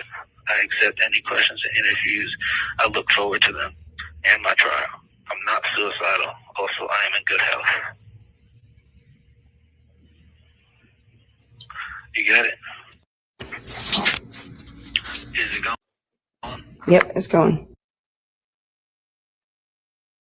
Y'all, I'm going to call him. I'm going to try to call him and see what he says. All right, let's fact check this before if I can figure out how to. I can't get information out of Tennessee because I'm not a Tennessee resident. All right, let's start at the beginning. We're going to break it down. Oh, crap. All right, this is Austin Drummond. I would like to address the media who have been reporting on me and the current tragedy. I definitely did not handle the situation right by Brady, but I was afraid. The reason for my fear is the same reason for the tragedy, and that is because I am an undercover informant working alongside the Lake County District Attorney's Office, the FBI, the ATF, the Justice Department, and Tennessee Department of Corrections Contraband Interdiction Unit. I've been working with them since April to help bring down Vice Lord leadership, prison drug smugglers, dirty correctional, police, and probation and parole officers. This includes the deceased, Matthew Wilson Adriano. Okay, he says he's been working with them since April to bring down these people, but he was released in September of 2024, so I don't understand why he would have got involved in April. Because this is November. Like, it seems like he would have gotten involved in it right before he got out of jail, not... This is his last post on here was April. Okay. Let me go over here. Hold on. That was September 26th, 2014. Let me scroll down and get his paperwork that I have to see if he got charged with something in April. This was his indictment, February 18th of 2025. Okay, so this is an indictment for the meth, the marijuana, and the unlawful telecommunication devices in a penal facility, which I didn't understand. Why did they wait until February to charge him? See, this is one of the things I was talking about. He got indicted for this in February 18th of 2025. But he was released from prison in September of 2024. So why did they indict him after he was released from prison? See, September 7th of 2024, that was his first week out. But he got indicted in February for what he did while he was still in prison, which doesn't make sense. To be fair, that's the kind of shit that happens when they want you to go undercover. They'll charge you with something, and then they'll say, to get out of this shit, you got to work undercover. The charge, February 18th of 2024, reads, the grand jurors of Truesdale County, Tennessee, duly impaneled and swear upon their oath present that Austin Drummond on or about October 20th of 2024 in Truesdale County, Tennessee, and before the finding of this indictment, did unlawfully and knowingly possess methamphetamine, a Schedule II controlled substance, as classified by the Tennessee Drug Control Act of 1889, 300 grams or more with intent to sell or deliver said controlled substance in violation of Tennessee code. Okay, October 20th of 2024, he was out. Okay, he was out. See, he got out September 7th of 2024. So this is, oh, hold on. He got out September 7th of 2024. This references October 20th of 2024, which is about a month later. It says on or about October 20th of 2024, and before the finding of this indictment, he did unlawfully and knowingly possess marijuana with intent to sell or deliver a controlled substance and against the peace and dignity of Tennessee. Same calls for methamphetamine against the peace and dignity. Same charge for, see right here. Okay. Before and by, he did unlawfully, feloniously, and knowingly take, send, or otherwise cause to be taken or possess marijuana in a penal institution where prisoners are quartered or under custodial supervision. How did that happen in October of 2024 when he was released in September of 2024? This is the shit that don't make sense to me. This has always been weird to me. How is it that he got charged for doing this on October 20th of 2024 when he was released in September of 2024? That somewhat validates what he was saying. All right, let's continue. Williams, Braden Williams, and Courtney Rose, all of whom were prison drug smugglers. I was informing on all of them. Please fact check me. Allow me to address my past, which the media also reported on as a team. See, I can't fact check that because I don't know, but I will say again, this is the kind of shit that they hit you with. They'll hit you with some shit that scares the fuck out of you. Excuse my French. And basically scare you into becoming a confidential informant. Again, the charge doesn't make sense because he was out of jail. How did he possess those things in a penal facility when he was out of jail in October? That's what they do to get you to turn CI. Teenager, I partied too much, and it got me in trouble. I did not, however, have any affiliation with any gang. In 2011, the burglary that was reported on was just me and my friend who went on the roof of our school to smoke a blunt on Super Bowl Sunday before the game because we were bored. There's more, but all. Okay, so now we're going to jump over to this one and we're going to go to 2011 because I think this said he did have gang affiliation. Okay, so this is March 23rd of 2011. Defendant entered a plea of guilty and was ordered to do 24 hours of community service. His parents were to pay a court cost of $72. He completed his service successfully, and he was 14 at the time. On February 6th of 2011, defendant and another subject were observed hitting the window of the concession stand at Northside High School. The observer stated he phoned police and waited. Another person with a collar saw the suspects on the roof of the school. Officer arrived and confronted the suspects who fled on foot. After a chase, the two were captured. Austin was charged with criminal attempt to, that one doesn't finish.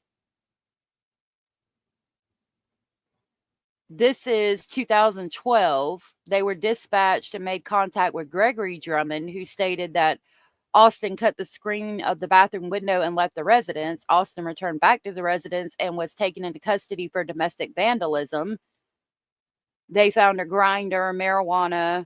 He was charged with vandalism and possession of drug paraphernalia and transported to a juvenile detention facility. They said he was a delinquent in need of treatment. He reported multiple violations of Austin leaving the permitted zone. He was on ankle monitor and he left the zone. Parents were ordered to pay a court fine.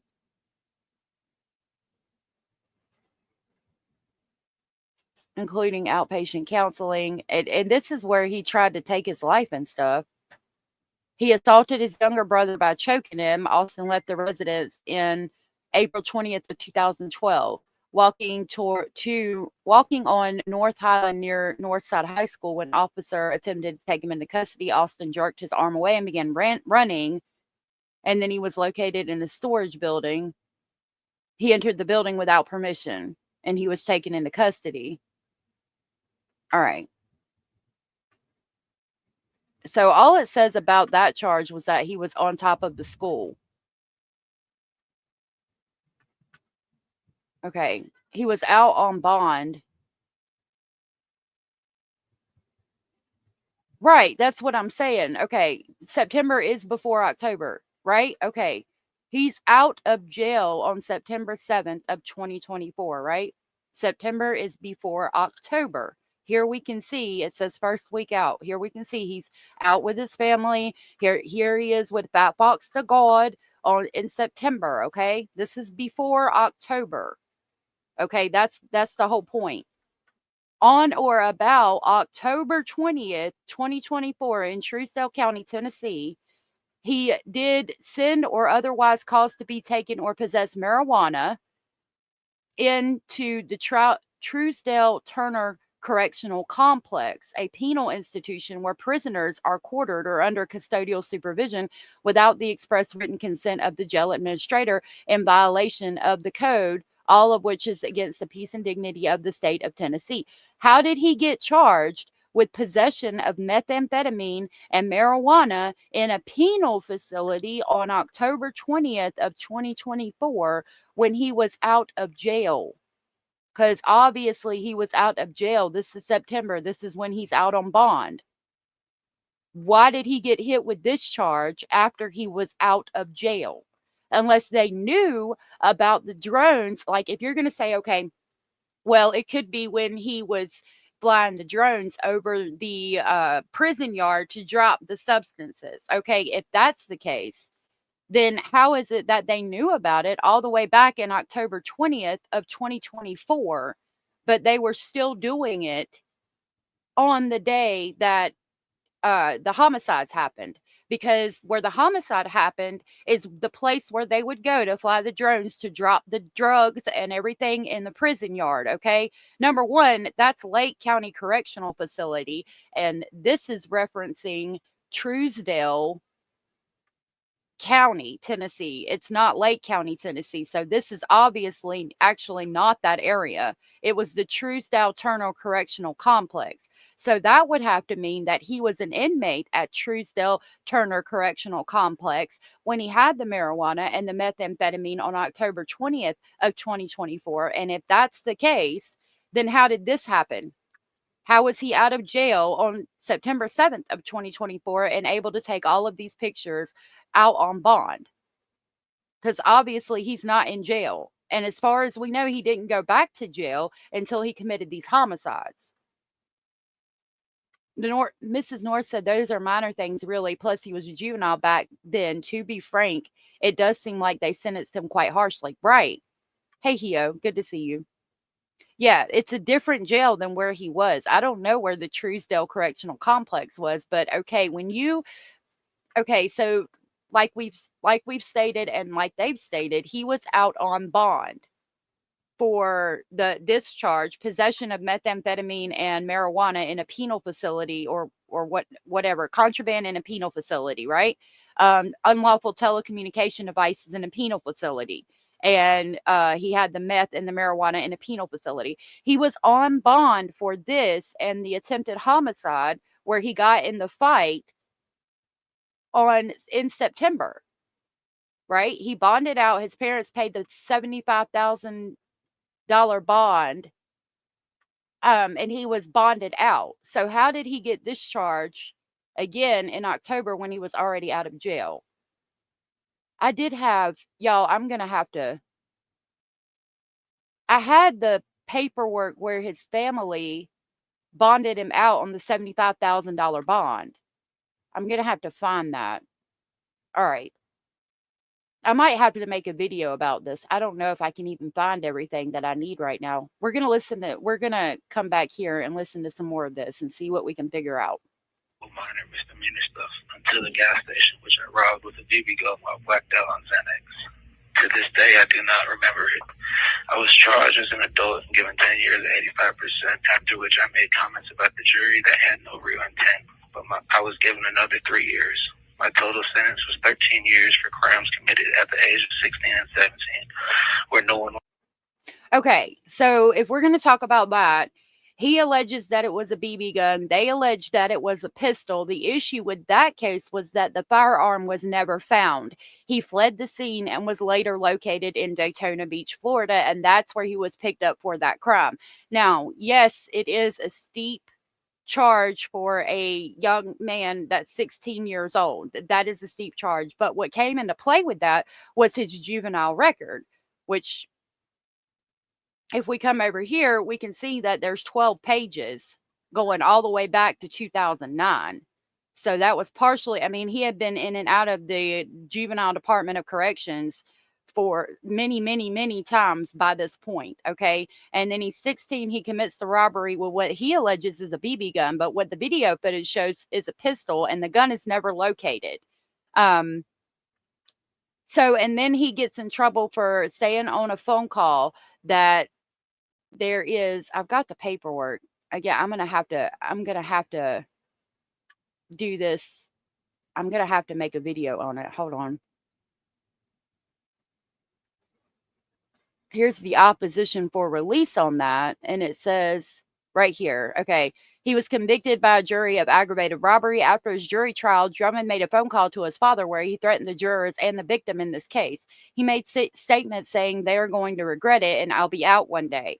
And so, and he also got 25 disciplinary actions, which included him refusing orders, drug possession, defiance, and being in possession of a deadly weapon. For him to get on a phone call talking about the jurors are going to regret it, that's why they added time to his sentence. And yes, that is steep for a 16-year-old, but his juvenile record played into that because his juvenile record was so extensive. Was hurt. I even cooperated at that time with an investigator, Katlin Jones of the Jackson Police Department, and my lawyer, Joseph Howell, who was present to burn down drug dealers. This was supposed to keep me in juvenile court. They lied. Please remember to fact check me. So I entered the Tennessee prison system with no real street knowledge and no gang affiliation. The first 4 years were rough. I was victimized and used. The officers didn't care. They would put you in the hole for a week and then put you in another pod for another group of people to do the same thing. Now that happens in there. That happens. Southern, I've got my sons have BB guns that are pistols. That is a possibility. But if we pull up the video, it doesn't look like one of those to me. We have the airsoft guns they have, Lord of mercy, they've got assault rifles that are BB guns, all kinds of pellet guns, all kinds of things. But it doesn't appear to be one of the airsoft BB gun pistols that I've seen anyway. I definitely could be wrong on that, but it looks like a pistol to me, and the gun was never located. And they say that's why he says it's a BB gun, is because he's aware that the firearm was never located from the robbery. Hey, Ashton. Teresa said he's lying and making excuses, and Lori Ann says, poor baby. Now they will do that. They will mess with you in prison. They don't care. The COs are there to do their hours and clock out. Some of them, they will move you out of one place and put you in another one, but you can't stop that stuff completely. I mean, yeah, you can get moved out of one pod and into another pod because you're being harassed or hurt or whatever. But I mean, it's just going to happen again. That's what prison is. It's scary, and it's a lot worse for men than it is for women. There are gang affiliated people in every pod, and they will mess with you. Yeah, that's how it goes. That's why these young kids get involved in these gangs. Again, I don't want to get too personal, but I have family, and I'm not, I know somebody, there's somebody in my family that had never been in trouble before, and he was going to go to the military. I think it was, I know that when he did the crime, it was the night before he was supposed to ship out for boot camp. Him and a friend were somewhere, I don't remember where, but they basically broke into a few cars, and there happened to be firearms in one of the cars, and they took the firearms. Okay. So this young boy went to prison, to one of the worst prisons in the state, and he had to join a gang in order to keep from being RAPED. And that's what happened, or, assaulted or beat up on. So, I mean, that's what prison gangs are. It's either you have no protection in there and you're basically, going to get hurt in some way, shape, or form, or you join a gang. That's how it is. So I believe that he didn't really have a choice. He was young and he was trying to protect himself. It's not supposed to be a nice place. It's not, but it's upsetting when you see these young boys go in there and they have to be affiliated with a gang in order to have protection, because I've seen it firsthand. or secondhand rather. Miss North said, yeah, but honestly, I can't believe I'm defending him, but I really didn't hear any actual violence except prior to the robbery, and without a firearm, it seems a bit much. So yeah, that's true. Dang, I think I closed out of the document.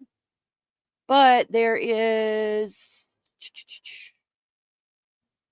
nope, not that one. Hold on. Yeah, this is it. Let me pull it up.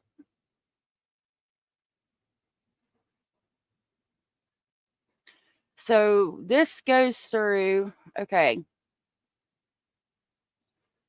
He was indicted for aggravated robbery on, okay, so that's one charge.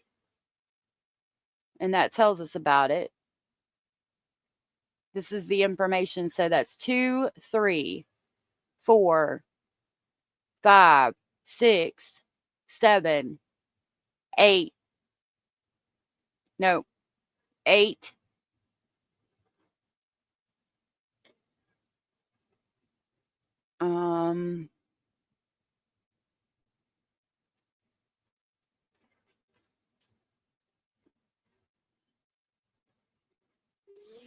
It's 8 or 9 charges, including his juvenile record. I'll even say 8 for the sake of argument. 7 other charges before the burglary, because including the burglary, we'll say 8. 7 juvenile charges where he's being a juvenile delinquent. I mean, like the court is going to feel like, okay, well, you've committed an armed robbery at the age of 16. And if we go back and look at your juvenile record, you've had to be put somewhere, placed on house arrest. I mean, by that time, he had been to the Juvenile Department of Corrections. He had been to Pathways Mental Health to try to get mental health. He had been on house arrest, and he had violated all of that. So at that point, they're like, yeah, throw the book at him and scare him into cooperating so that this can stop, or give him a taste of what he's asking for, basically, I think.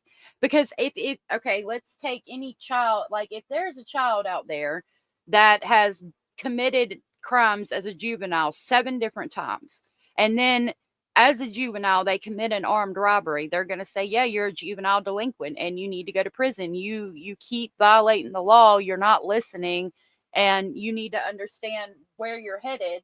So I'm going to go ahead and give you a taste of that. Now, I think 13 years is a bit much, considering that nobody got hurt and it was what, $41. Like 13 years is a lot. I would say maybe for 5 or 6 years that would teach him a lesson and hopefully keep him from reoffending.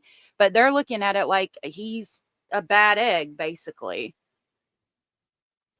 They do have BB firearms that look just like pistols, no orange tip, and they are metal. Right, they do. That's what I was saying. My sons have one. They look just like a 9mm Glock. But I'm gonna pull up that video. It doesn't look like that. Christy Day said, to me it sounds like Austin might be telling the truth and was working as a CI for them, and they set him up, is what it looks like to me. And I don't know if I would go that far quite yet, but I'm believing some of what he's saying. Teresa said his crimes escalated, and I think that's why they charged him like that. Snarky Pants said, seems like he was just a kid who made mistakes and went to juvie and came out of prison a stone cold gangster just to survive. Pretty much. Yeah, exactly. 13 years with grown men at 16 or 17. That's not good. And that's why they get involved in these gangs, because they have to have some type of protection. So after 4 years, I joined Vice Lord. These problems stopped and different problems arose. Towards the end of my sentence, I had managed to get away from the gang and was in a drug program. An officer boss at Northwest Correctional Complex made sexual advances, which I refused, and he got me kicked out and put back around the gang. CO Voss was later fired and charged for raping an inmate. Please fact check me. After being placed back around the gang, I was used to get contraband in. One day there was a major drug bust in the kitchen where stuff was found all over. I was blamed for everything. There are cameras all over, but the prison officials refused to allow me to see these videos because it would have incriminated them and exonerated me. Okay, so in cases like this, if you go undercover and you start working as a confidential informant, what they're going to do is they're going to place you right back into the area where you need to get information from. Basically, if he was snitching on the Vice Lord gang because he had information on it, they're going to take him out, basically get him to become a CI, or he's going to, whatever. When they have the conversation, he's becoming a CI. Okay, he decides to do it. They're going to put him right back where he was before, so he can come right back in and continue to get the information, continue to talk to the Vice Lord gangs and all that. Now he's talking about a drug bust, where everything was all over the kitchen, and he got blamed for that. And the CIs had, I mean, the prison officials had video camera footage, but he got blamed for it. And they wouldn't let him see it because it would have incriminated them and exonerated him. But here he appears to be in some type of kitchen. And I think there might be another one. Like, even being a confidential informant, I don't know how he was able to get all this shit.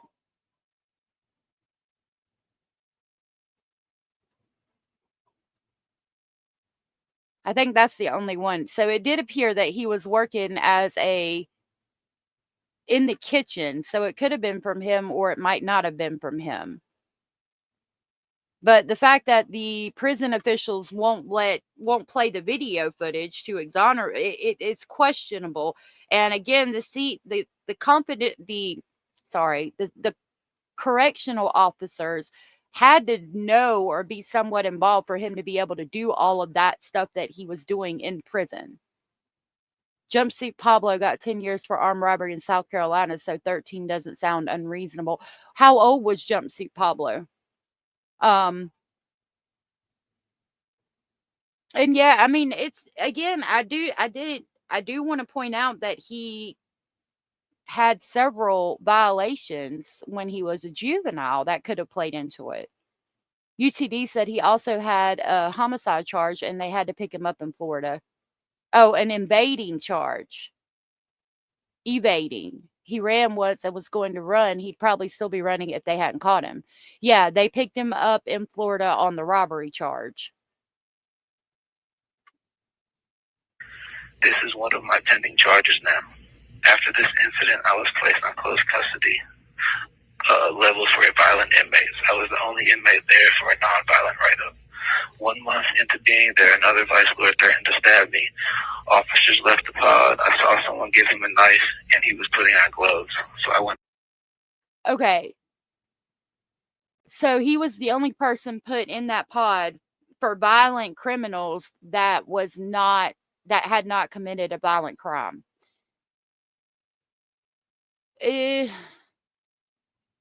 I mean, I don't know, because if you got a bunch of drugs in the kitchen and you're a trustee, that could be why they put you there. There could be a number of reasons why you're put in a certain pod as opposed to other pods. If they were basically at their wits' end with him and that's like a maximum security pod, then that could be why they put him there. And then he's talking about somebody was handed a knife and they were putting on gloves, so he was afraid. And it looked like they were going to stab him, basically. And I wanted to come here. This says Tennessee Department of Correction has some serious issues going on. Look what I scrolled by on Facebook. This is where Austin was at. And you can see this is the same pants he's wearing. And look at that shank right there. Like, that's legit inside the prison. And they didn't, their faces aren't on there because obviously they don't want to be identified. That's insane to me. But it happens. That's why the men's side is so scary. So I believe that somebody could have been trying to stab him, but I don't know. I mean, it would be hard to believe that the COs knew about it or were involved with it. On the offenses. This is where my attempted murder charge comes from. Everything I described is on camera. The incident was originally written up as just aggravated assault. I also was not indicted on this until 2 months after my release and 1 month after me and Katlin started our relationship. That's correct. Contrary to... Okay, let's back that up. Now, remember what I just showed you, how I was talking about he was released and then indicted. He's going to listen. It was on camera. The incident was originally written up as just aggravated assault. I also was not indicted on this until 2 months after my release and 1 month after me and Katlin started our relationship. Now, again, when we go back over here, how I was pointing out, he was released in September and then indicted in October. Exactly what he was saying. He said 1 month after Katlin and I started our relationship is when he was indicted. December 28th is when we see him with Katlin for the first time on Facebook.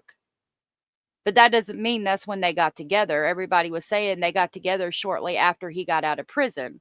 But, I mean, what he just said about being indicted for the crime after he was released from prison absolutely checks out, because we pulled up the date on the paperwork and it showed that it was October and he was released in September. Hold on.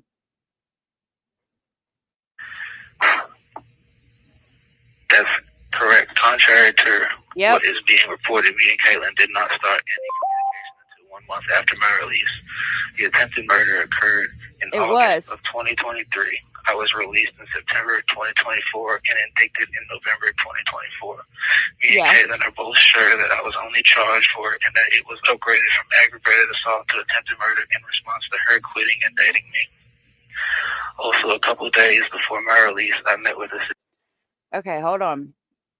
2023. I was released in September 2024 and indicted in November 2024. Me and Katlin... That we just verified that with the paperwork. They're both sure that I was only charged for it and that it was upgraded from aggravated assault to attempted murder in response to her quitting and dating me. Okay, why would they change a charge of aggravated assault to attempted homicide because Katlin quit and started dating him? Like, that doesn't make sense. I don't understand how they can change a charge because a correctional officer quit her job and started dating an inmate. That doesn't make sense. Snarky Pants says, so he's saying Katlin was already doing the substance drop smuggler thing and had her family involved before he got with her. That's what he says later in the calls. They're basically wearing, yeah, it confuses me. That part confuses me a little bit. Also, a couple of days before my release, I met with Assistant Warden Walton and Internal Affairs Logan Wilson, where I informed them of dirty officers and illicit activities inside the prison. They were and dating me. Also, a couple of days before my release, I met with Assistant Warden. Okay. Let's listen to this again. Oh my God. Only charged for it and that it was upgraded from aggravated assault to attempted murder in response to her quitting and dating me. Also, a couple of days before my release, I met with Assistant Warden Walton and Internal Affairs Logan Wilson, where I informed them of dirty officers and illicit activities inside the prison. They were and dating me. Also, a couple of days before my release, I met with Assistant Warden Walton and Internal Affairs Logan Wilson, where I informed them of dirty officers and illicit activities inside the prison. They were supposed to help me with my pending charges from the contraband situation in the kitchen. They did not. Sergeant Cochran and Unit Manager Spillers both knew of this meeting that took place. Again, fact check everything. After my release, I was fully devoted to my family. I had no affiliation with vice lords on the streets. The only contact was with inmates from the prison. Okay, now that is the one where I'm having issue. Like, after his release, he was fully devoted to his family, which appears to be true right here. But then you see him with Fat Fox the God. And we went over one of his videos where he's talking about drug smuggling and being gang affiliated. And also, he's the one that got arrested with the drones over the prison yard, dropping drugs and the PlayStation and all that we have on the WBBJ website that I can pull up for you. I'm going to go to my YouTube to show you the video about where he committed the homicide, the robbery.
So if we want to talk about the firearm, I have this from when the robbery. This is from a while back on one of the live streams. Okay, let's read this. Nope, it's a video. So we're gonna watch son. Now these people were the grandmother, uncle, mom, and cheese. Here he is behind the register, pointing at the register, telling her to open the drawer. She goes there. You can see right here, there is a. Okay, so right there is the firearm. Now it looks like, one of those like old style firearms that the people in Germany would use in World War II. Hold on, let me see if I can pull it up.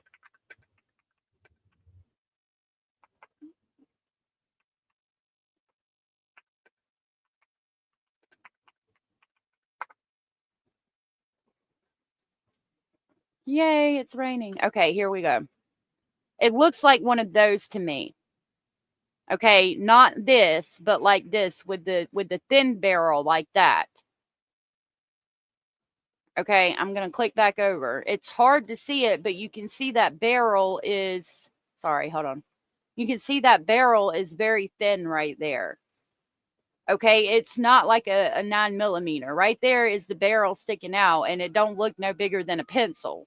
That's what makes me think that it's like this one right here, not like that.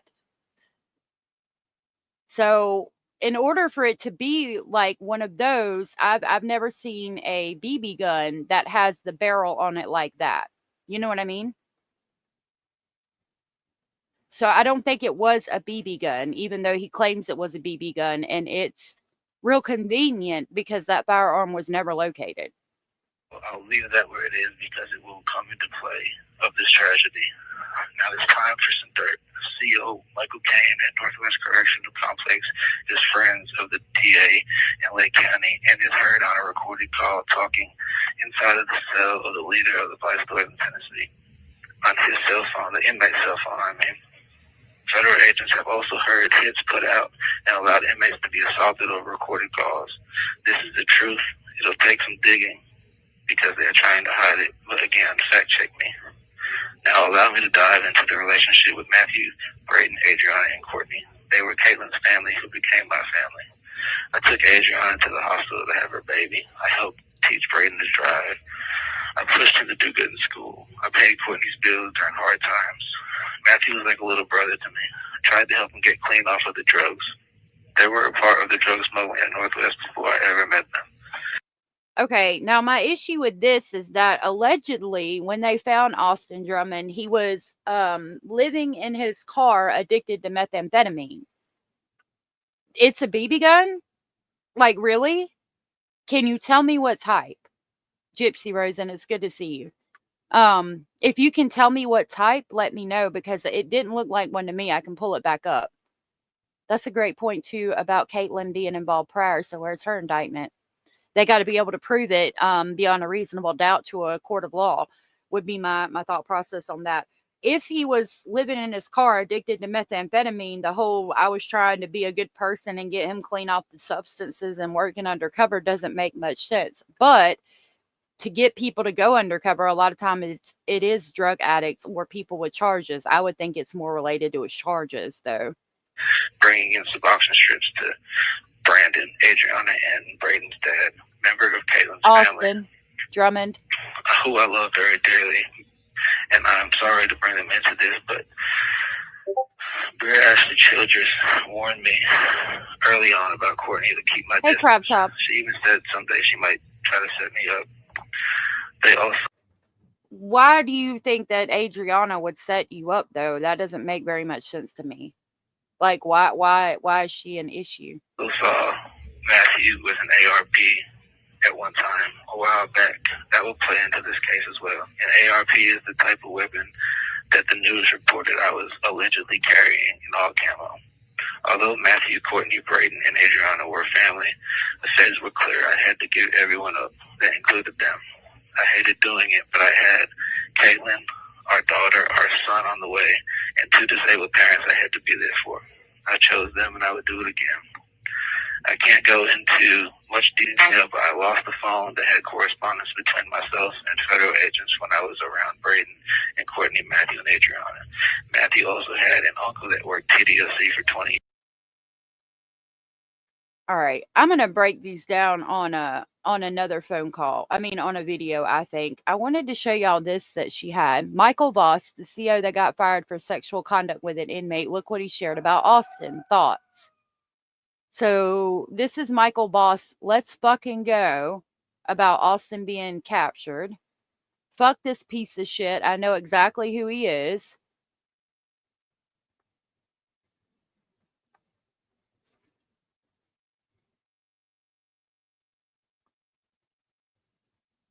Michael Voss.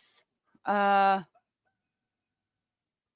court record system, victim notification fund tax, CIC, county legislation, jail fee, arrest fee, service fee, jail building tax, clerk fee, sheriff's office litigation, law library tax, public defender fee, courtroom secretary. I mean, I don't know what this doesn't show me very much.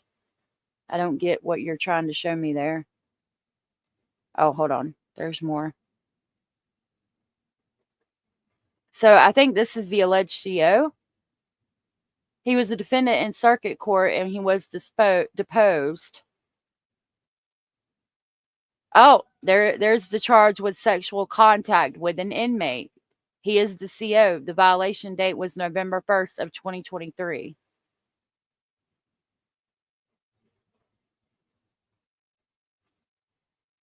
Okay. And he had a $5,000 bond.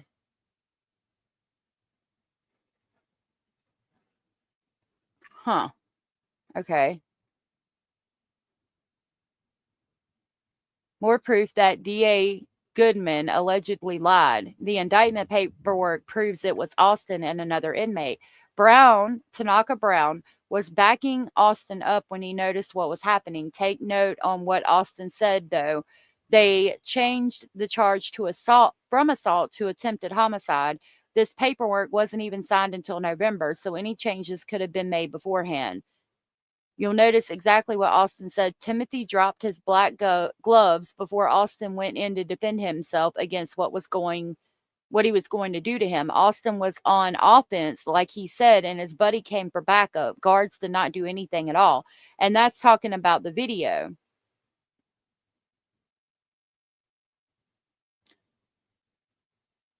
More paperwork on Michael Voss, the CO at Northwest Correctional Complex. He pled guilty, only 18 months probation for sexual contact with a male inmate.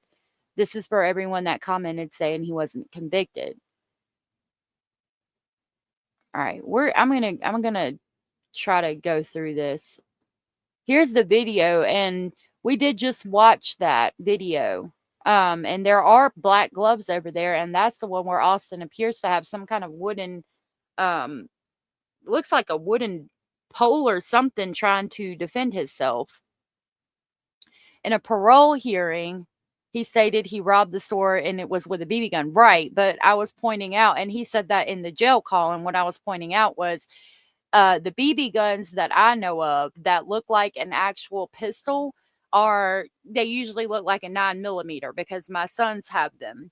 I've never seen one with the thin barrel like the one I pulled up on screen. Yeah, he lost his phone, but they're trying to say that they took them, that Adriana and Matthew basically stole his phone that had information about where he was working as a confidential informant, and that blew his cover. All right, because I got to get ready to go. It's already 5:15. I wanted to share with y'all a couple of things from my news feed. We shared some of these, and it ended up like basically coming out later. So I wanted you guys to be aware of it here. And then maybe we can dig more into some of these cases. I've got, it looks like 4 to share with you guys, 4 articles before we go. So this one tells us that 4 young sisters were killed in a fire while home alone with 12-year-olds who escaped. Let me get my timestamp. Oh, my window was open and it rained on my paperwork. All right, I'm going to read that again. So this article again, no, this one, 4 young sisters killed in fire while home alone with 12-year-olds who escaped. Four sisters, ages just 2 through 7, were killed in a fire while left at home in North Carolina with two 12-year-old girls who escaped and called for help, according to authorities. The girls, identified in a fundraiser as Kendall and Kalani, Josie and Sophie, died when the blaze ripped through their home in Chadbourne around 2:30 a.m. on Sunday. Columbus County Fire Marshal Shannon Blackman told WNCN. There were no adults at home at the time, officials said, without detailing where the other family members were. And there are the girls. Oh, my God. However, two 12-year-old girls, one sister, Winter, were able to escape and call for help as the younger girls were trapped. Quote, due to the severity of the fire, it was not possible to make safe entry into the home, unquote, Columbus County Sheriff Bill Rogers said on Tuesday. That's so sad. It was not exactly clear how the fire started, and there had been no charges announced. The Tar Heel state does not have an age limit for when kids can be left alone. It's 13 per CPS. You can't leave kids at somebody. If you're leaving children at home, there has to be someone that's at least age 13 to watch the children. But, I mean, I wouldn't even leave a 13-year-old with my children. Quote, our community is facing an unimaginable tragedy, unquote, Rogers and Blackman said in a joint news release. Quote, we ask that everyone join together in support of the family and loved ones affected by this devastating loss. The thought and prayers of our agencies are with them during this extremely difficult time. A GoFundMe set up to raise money for the victims' family has raised more than $3,000. And there's the house. It is with heavy hearts that we share the devastating news of the tragic loss of Kendall, Kalani, Josie, and Sophia, who passed away in a house fire. Organizers Ashley Hayes and B. Tyler Granger wrote, quote, these beautiful souls brought immense joy and love to their family and everyone who was blessed to know them, unquote, the fundraiser continued. Quote, thank you for your kindness, compassion, and support. Together we can provide some comfort and relief to a family in profound need, unquote. An online memorial also called the girls, quote, bright lights who brought joy to everyone around them, unquote. Quote, they loved being outdoors, whether at the pool, the beach, or soaking up the sunshine, and their laughter filled every space with warmth. Their days were happiest when singing, dancing, and sharing their favorite treats were strawberries and grapes. Each carried a special sparkle. Kalani loved sunsets. Kendall adored rainbows. Josie never turned down a pizza. And Sophia's favorite was watching Bluey. They loved their church, their friends, and their family deeply. And though their time here was far too short, their love and life will forever shine in the hearts of all who knew them. Unquote.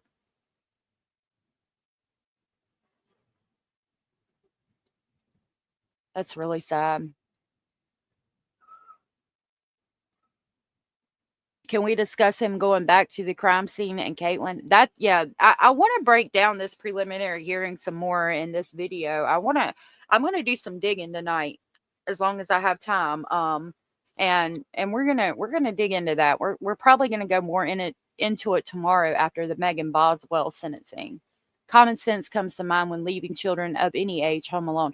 Right. That's a big thing for me. And if my children are older, but if there is somebody there, I mean, like even with my kids, because sometimes I take naps and stuff during the day, there's a fire extinguisher in the house. We always have discussed how to get out of the house if there is a fire, and there's all kinds of things that you can buy. I think there's like 2 or 3 fire extinguishers in here, and it's a very, very small space. I mean, extremely small.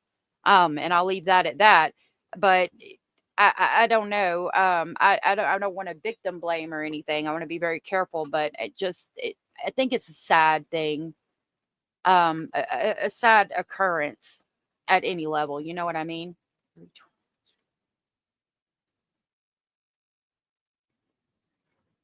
Okay. So this one tells us that an Indiana mom drowns her 2 kids, quote, to send them to heaven. Wow. Let's see what it says. Tonight, we're learning new information on the tragic murders of 2 toddlers in Mitchell, Indiana. This is 33-year-old Brittany Medina, who is accused of drowning her 1-year-old daughter and her 3-year-old son. Fox 59 obtained the court documents connected to this case just today. And Fox 59's Michael Van Scoik joining us now to break down some of the details here, what those court documents reveal about what happened here. It's such a tragedy. I know so many people have questions, including this family. Yeah, it's a horrible case, and it's devastated a lot of people in the community. Now, court records indicate Medina turned herself in at the Lawrence County Jail on Tuesday afternoon. Investigators say she told authorities she had just killed her 2 children.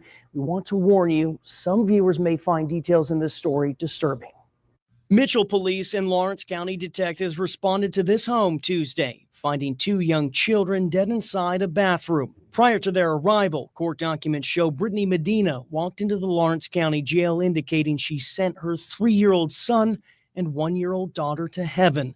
Indiana State Police now lead this investigation, which they say is still ongoing. Our detectives have pledged to see this investigation through, and they're going to work very closely with the Lawrence County Prosecutor's Office. Records state Medina used multiple drugs, including Xanax and several lines of cocaine the night before the murders. Investigators say Medina told them she started hearing voices Tuesday afternoon. According to documents, she said the voices told her she and the 3 children would be tortured until the end of their lives if she didn't send them to heaven that very day.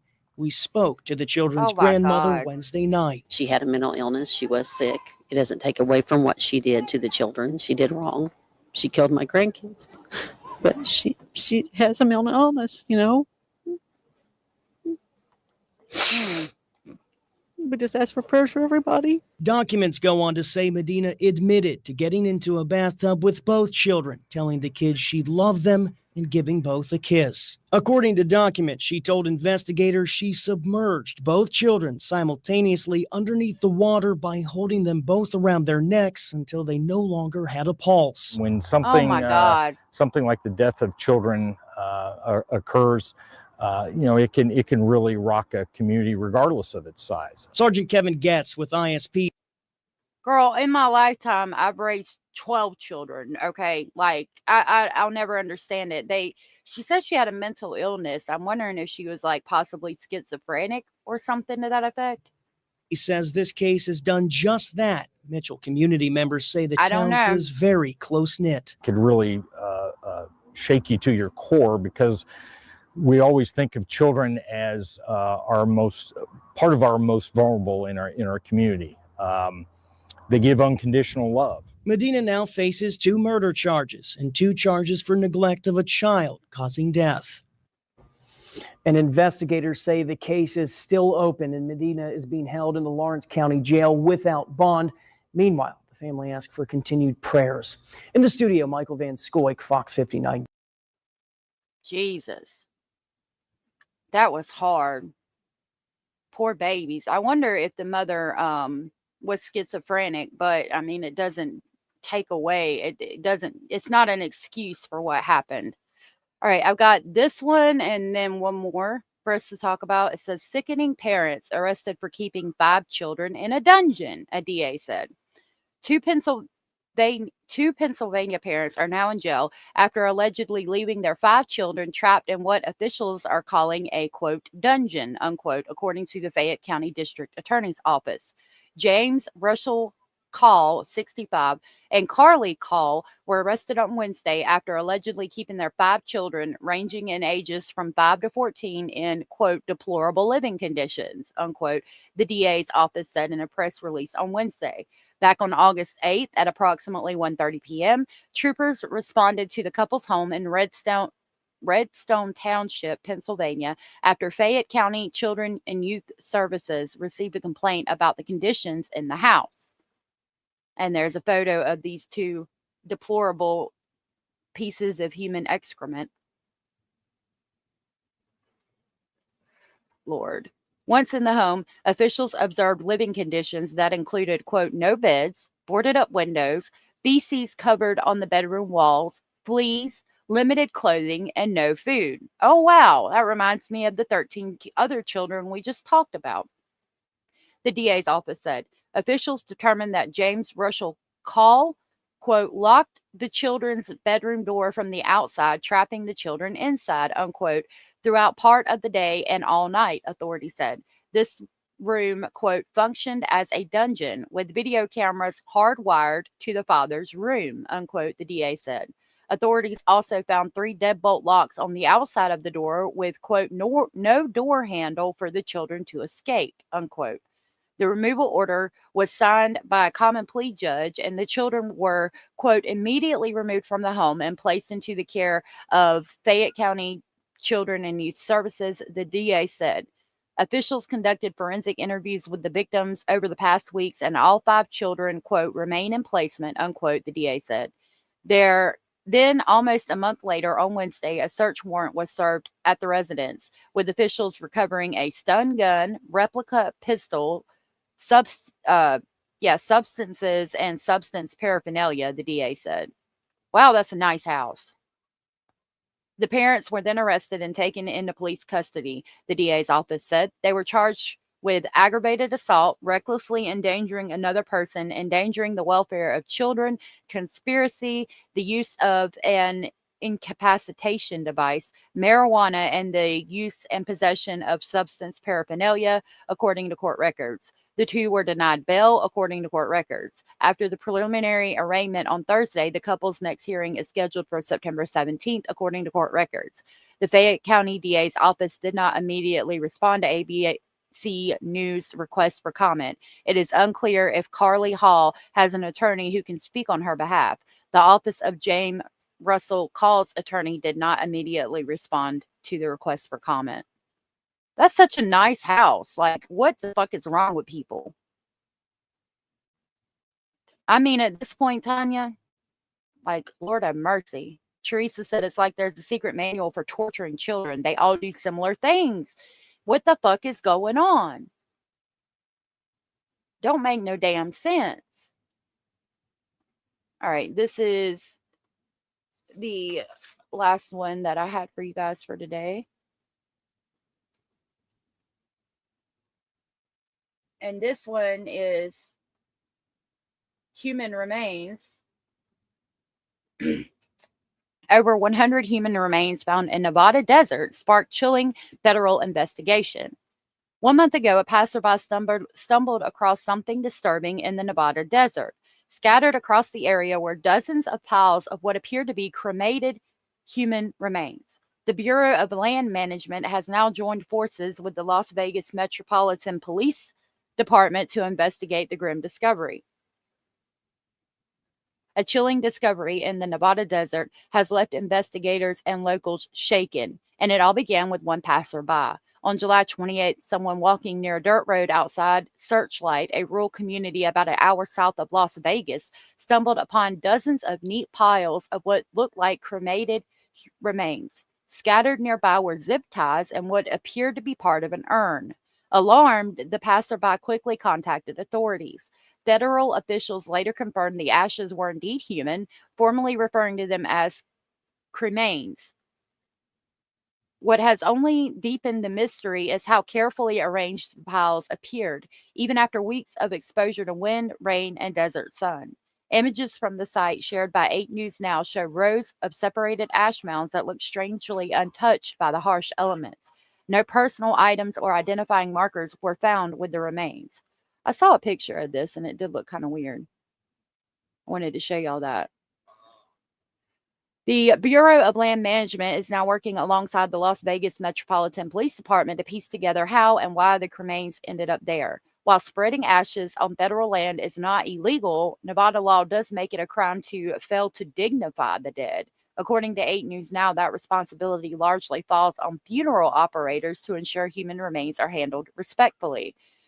The BLM, which manages roughly 1 in every 10 acres of U.S. land, has long had rules in place about ashes. In a 2011 memo, the agency explained that while cremated remains are not considered a hazardous substance, they do pose problems when disposed of in bulk. Quote, the quality of material associated with commercial distribution of cremated remains could preclude other land uses and may require designation and regulation of land as a functioning cemetery, unquote, the memo noted. This could require disposal of parcels of public land under appropriate authorities because the BLM does not manage functioning cemeteries. Yeah, right here. I saw that, but it doesn't look like they're neatly placed. Let's listen. Officials confirmed the story our 8 News Now investigators broke that's now garnering national attention. Who dumped the 100 piles of cremated remains in the desert? As we first told you, officials confirmed the remains are human. Tonight, 8 News Now investigator David Charnes is on the ground outside of Searchlight, digging for answers. We are outside the town of Searchlight, about an hour from the Las Vegas Valley, and surrounding me are about 100 piles of cremated remains. Federal officials who oversee this land tell me that they are in fact human, but who they belong to remains a mystery. The only thing that we can find connecting them to a human being are zip ties and remnants of an urn.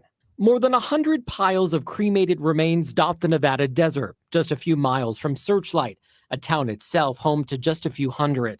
You can see it best from the air, each dot representing a human being who someone left here. Mounds and mounds of remains abandoned right off a dirt road, where a person came across them several weeks ago and notified authorities.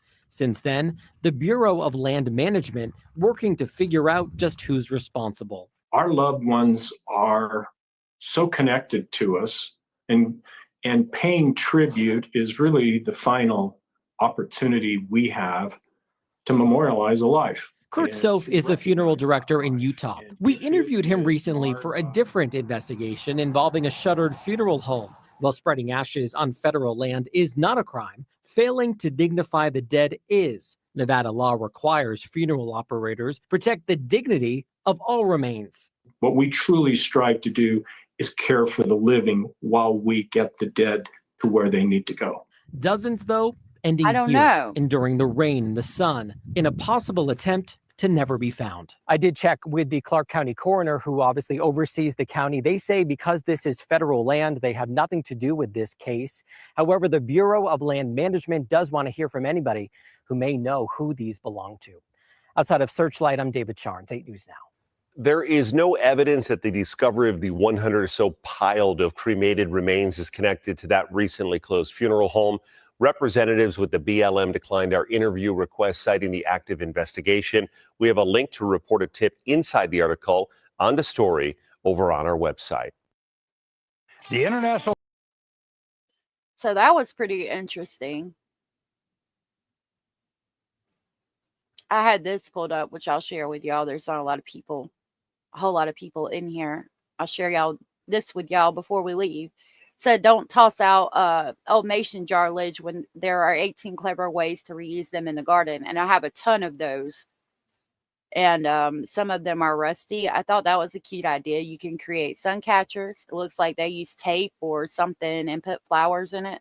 That's a cute idea. Can make wall art, fabric flowers, evidently.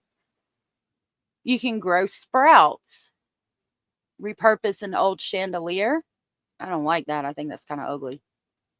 Create a butterfly feeder. Huh. Make a bird feeder. That's a cute idea. I like that. We used to make bird seed and out of we had these metal cookie cutter shapes.